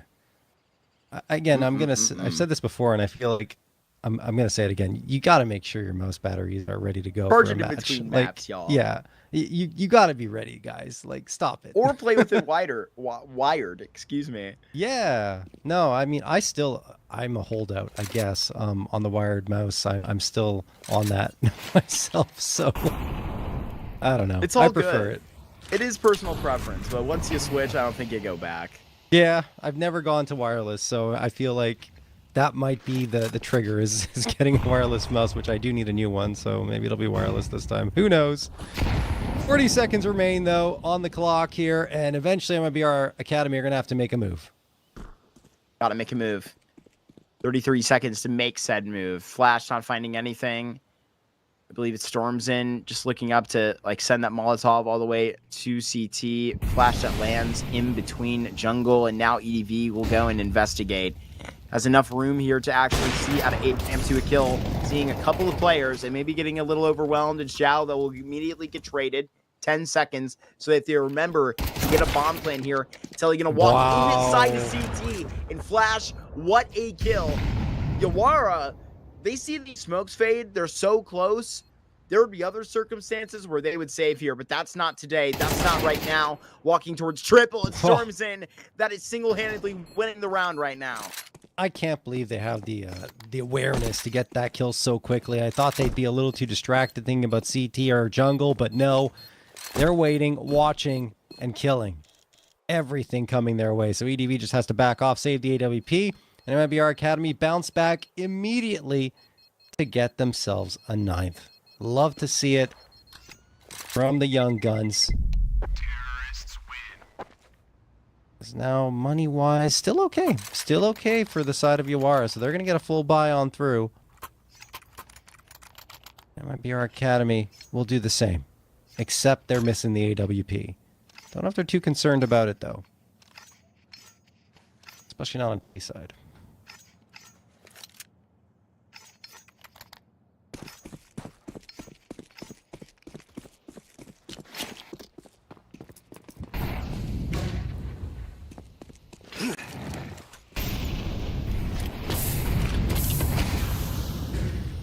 Currently where it stands, I think I could very well see futures that involve a 2-0 and or an Anubis. It's just very hard to see this going an easy way. It feels like the only guarantee is we know it's going to be an entertaining struggle. A very close game here to the end.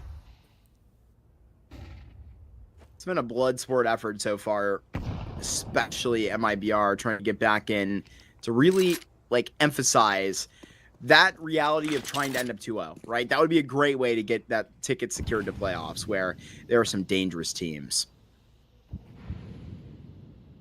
I do agree. Intelli, a dangerous customer himself. Ooh, not gonna get a kill though. He splits the difference, and Stormzine finds Zhao as well, and Jerry flicks around to get wrecked. A 4v2, in favor of MIBR Academy turns into a 4v1. Shadow clotheslines Devo. EDV, the last bastion of hope, and he gets cut down as well. MIBR Academy get a statement round victory at a very good time. Yeah, and now Telly wrecked and Zhao can't buy. This is going to be a big problem here. Tactical pause that's going to be called out here by that Yawara side.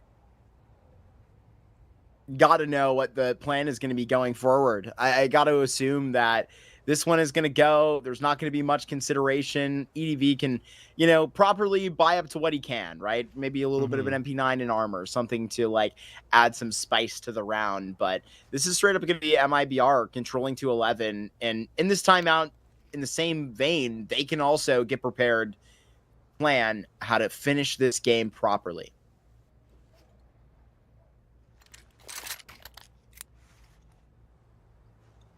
All right. We'll see if they can get that finish. Avoid Anubis, as we talked about earlier. It won't be a full investment. Enough to justify an A1S, which one rifle can be a difference maker. But you see now the odds are slowly creeping back towards MIBR. LKZ holds the line there towards mid. No attempt at all for mid control here from Yawara. Not necessarily surprising with the limited utility they have available to them. 3 players on the A site, 2 towards B. As MIBR Academy are slowly but surely maneuvering themselves and setting themselves up for an A hit. There's a bit of a pattern here for Yawara and some of their mirages and some of their CT sides being the, weaker link of the two that they can really get behind. They have a 57% T-side win rate. But take that as you will. Right here, they're about to give up an 11th. Unless something crazy happens, which is not going to be too impossible. You got wrecked upgraded pistol here next to the MP9. There are plenty of ways that this would go wrong, especially with Zhao and the 2 flashes that he has attached, but EDV can be wiped out of the way. Here come those pistols, and look at how they pull!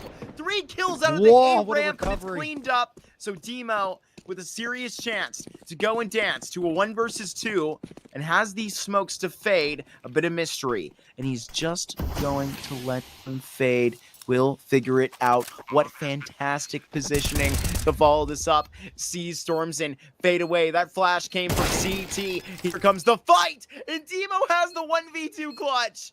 Poise amongst the young players. He will point them in the right direction. Yawara tied the game again.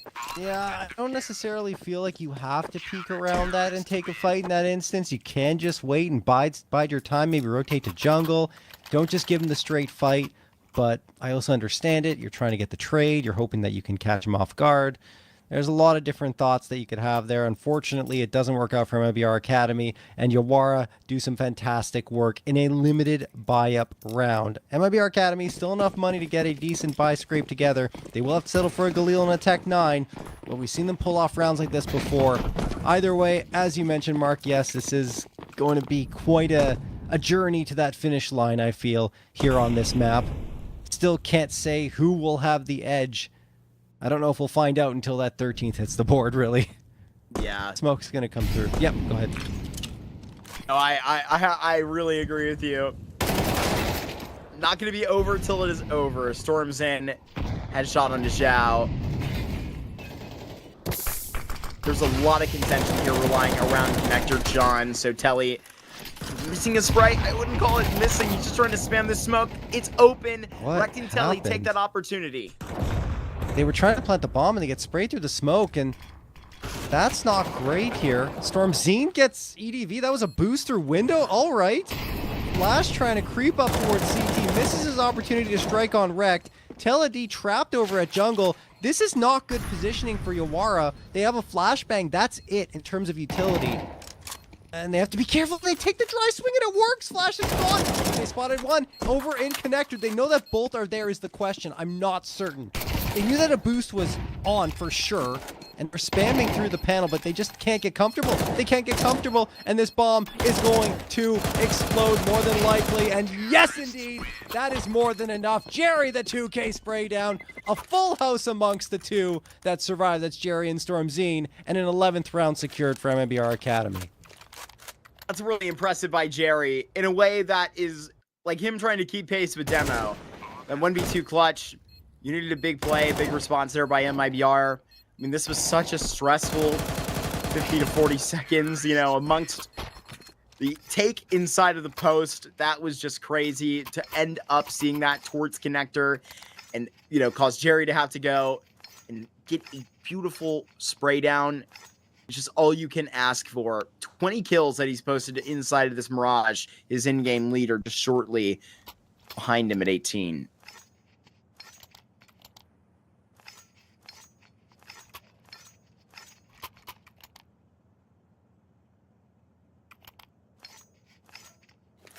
Utility is so bad for Yawara right now. They're shoving the chips all in though, right? Like you lose this round, you're in big trouble because the loss bonus hasn't really been built up due to the back and forth nature of this entire match. Oh boy, yeah, I know you're right. You definitely have to just send it at this point, but it's not going to be easy. Yawara heavy towards a middle play towards the start of this round. It's funny we were talking about the utility because now they're going to need to use it getting back into this bomb site. Then MIBR Academy just get to essentially rent out for themselves. They have it till they can get this post plant activated comfortably. Do want to maybe see to a little bit more of what's here towards the other side of jungle and stairs. It's Yawara that show up big to CT. Also good in motion on the right side of the site. Well, LKZ gets the shot into Demo. They might just save here. Saving. I think they are. You have to. You can't just throw away these guns. Given the situation, odds are low. Try to get some kills on the exits and keep what you've got because the money is just not good enough in this next round to justify taking the risk here. But that does mean that MIBR Academy are up 12-10 and have 2 opportunities at map and series point.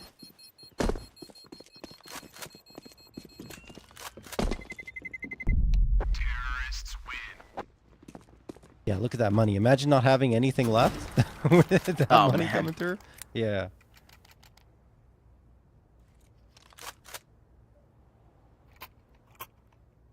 On fire with 12 right now are the Academy. Mm-hmm. Got past a couple of faces in Series 1 to do the same. To beat Isurus twice. And you lost to Shinden inside of the playoffs. Shinden isn't playing in this tournament. They also weren't playing in Series 3 as CCT. I'm not sure if they were invited to relog. It's like they just won the last Thunderpick, and now they kind of have to wait a little while to play, which is a little sad.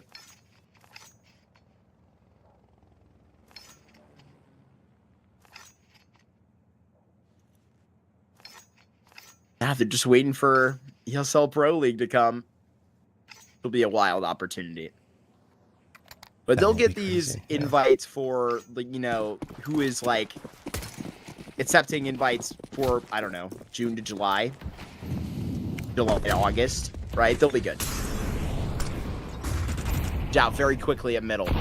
This is where you want to stand to defend, push an overtime, cause an Anubis. That's the plan. Very aggressive. You gotta take some risks, but Stormzen will find an opening frag. But they're pushing it. That's wild. Yeah. That's the very rookie player doing some very foolish things. And here's another MP9 to find Flash.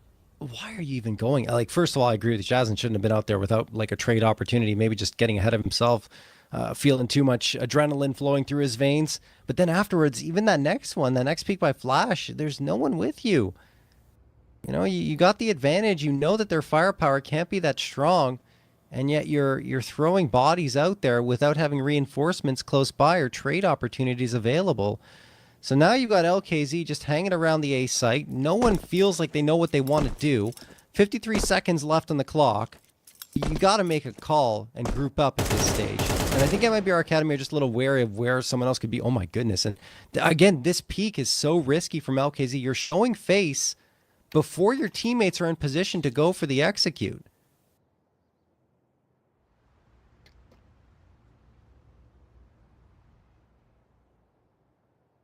What's the plan here, Mark? You think they're just thinking about a save, or? I thought they were going to sit inside of a ramp. You might actually see them go and take a peek. No, they're just going to stand still. That's awfully disappointing. Oh, they actually will give it a go. Airburst Molotov. I wasn't say disappointed in them not going for this. I feel like this is really risky. I'm going to try and force a bomb plant. If you molly the opposite side of triple, you may not even get this. LKZ going to try and ride this bomb plant to the end, and he does. John, you have a legitimate opportunity here to close the game. That's crazy. I mean, it's really a risky play, but if you can hit your shots, then it'll work out. The problem is, now they won't. Stormzen falls, so does LKZ. It is 11-12, and indeed we are going the full 24. Might even end up in overtime.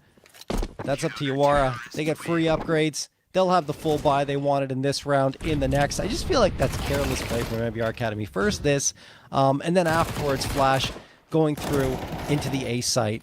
Yes, he had a teammate with him, but the smoke was up, and it's a very awkward attempt to go for a trade in that situation. Anyway, look, MIBR Academy maybe getting a little ahead of themselves, and now their economy isn't perfect. They get 5 rifles, 2 of them Galils. Utility's all right.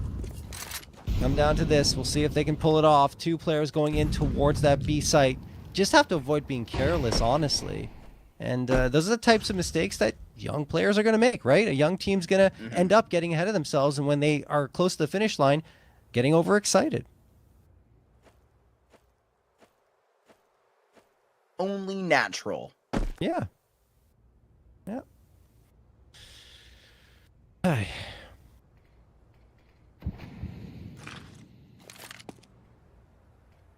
Slow in this round. Default for MIBR Academy. No particular play they're busting out here that's gonna find an opening kill. Smoked out flash for the moment. I feel like B is the better opportunity here, given how reliable ADV's been in situations where the pressure is high with the AWP. And it feels like it'll be a B finish. They're trying to make noise on A. Getting kills here will be massive. Jerry should have this. Yes, he does. He's traded out immediately, but they've attracted attention in this direction. Now they're going to go B, trying to spring the trap. It works beautifully. Stormzine gets a couple. Demo and Telly are down. It's EDV and Zhao, the last bastions of hope here for Yawara as the bomb gets planted. 4 players for them to try and find here, Mark. And Zhao is to get flanked out, but he doesn't get killed. No, flash alive with 1 HP. Now he goes down, and so does his teammate. MIBR Academy are going to get the 2-0. They find the win, enter the playoffs here of Thunderpick Series number 2 in South America, and send Yawara packing. Back-to-back playoff opportunities here for MIBR Academy, which speaks to their improvement that I think they've had throughout the year. It's another, berth that they're getting that's well-earned, right? I think in terms of, like, what you've seen them do, I mean, John, just at the beginning of the summer, like, they were playing in Challenger Series over in CCT, right? Amongst, the back of Swiss stages and other events. So, I don't know, to see them, like, consistently pushing playoffs now in round of 16s and other tournaments at the back end of, I think, other group stages with larger, like, formats, what, like, I've seen them play in, and specifically here in Thunderpick, playing in these very groups, making playoffs, back-to-back events, that's an impressive feat to make. We do know that, like, the playoff invites for this event are going to be, like, pretty difficult, no matter who you draw, so good luck from this point, but this is an accomplishment. No, it certainly is, and I agree with you. It's not going to be easy for any of these teams to perform once. If you look at the invited teams, you got Imperial, Bounty Hunters, Bestia, LP. All of those names are solid, really. Like, and that's just naming that's naming the invited teams. Sorry, that's all of them. But yeah, no, I think LP is a team I'm really high on as well. I think they've impressed a lot lately. You talked about Bounty Hunters, you talked about everyone really that's going to be coming through here. So I'm excited to see how it's all going to end up. We get to see the preview. Nice. It's already ready, Mark. So we know the matchups here. It's MIBR Academy going up against Bestia. Ooh, it's going to be tough. It's going to be tough for them. Yeah, that really is going to be tough for them. I think obviously you're going to be seeing, like I commented, it's been a little while since we've seen like Bestia like participate in an online tournament like back home. Bestia, Sharks, a lot of these teams have been spending like significant time over in Europe to go and compete internationally to, earn VRS, whatever it is. Recently for Bestia, they've been actually like going pretty hard in terms of like coming home to the like, home land scene, excuse me. They went to that Circuit X right before and actually lost to LP in the finals. So it was a pretty nice like land win, but they went to like Park and Challenger, Urban Riga, like how many you want to name that they played. I think it's funny that LP is going to, immediately, I believe, am I mistaken? I believe, okay, so yeah, I do have it here. LP and Fake Dubru, they played in the quarterfinals of the Thunderpick First Series. So you get that match right away, if I can spit it out. So I think that's going to be pretty interesting there. I would still probably heavily favor LP, but I do think this like Bounty Hunters in between them and Keat Stars will be a toss-up. I think that one is the most interesting of the ones we saw. I agree with you, Mark. Like that's the one where you're just looking at and saying, okay, this could be very, very tightly contested, and it's hard to pick a winner, but the rest feel like the invited teams will have the advantage without a doubt in my mind. So I'm with you there. Yeah, I really think that like maybe on like a couple of those lines, like I would love to see some of those series like get close. I would really love to, No, you I agree. know if there is a possibility of say Isurus pulling a map off of an Imperial. I gotta say, maybe that's like the most the worst one to maybe like throw out a hypothetical with. But I think Fake Duberu could certainly like go through Mavs versus LP. That's been proven before, but that would be a massive result for Isurus nonetheless. You know, I think Sadson is looking like pretty spectacular in the one tournament that like Imperial did play, and they obviously won, was that CCT event that just ended. So it'll be pretty great, John. But yeah, man, that's it. I'm happy to ride out the group stage with you. We can close out the day here. Yeah, I mean, we're done, guys. Tomorrow, the playoffs start here in Thunderpick Championship Series 2026, South America Series number 2. But for now, we are signing off. Hope you guys enjoyed the show, and we'll see you tomorrow.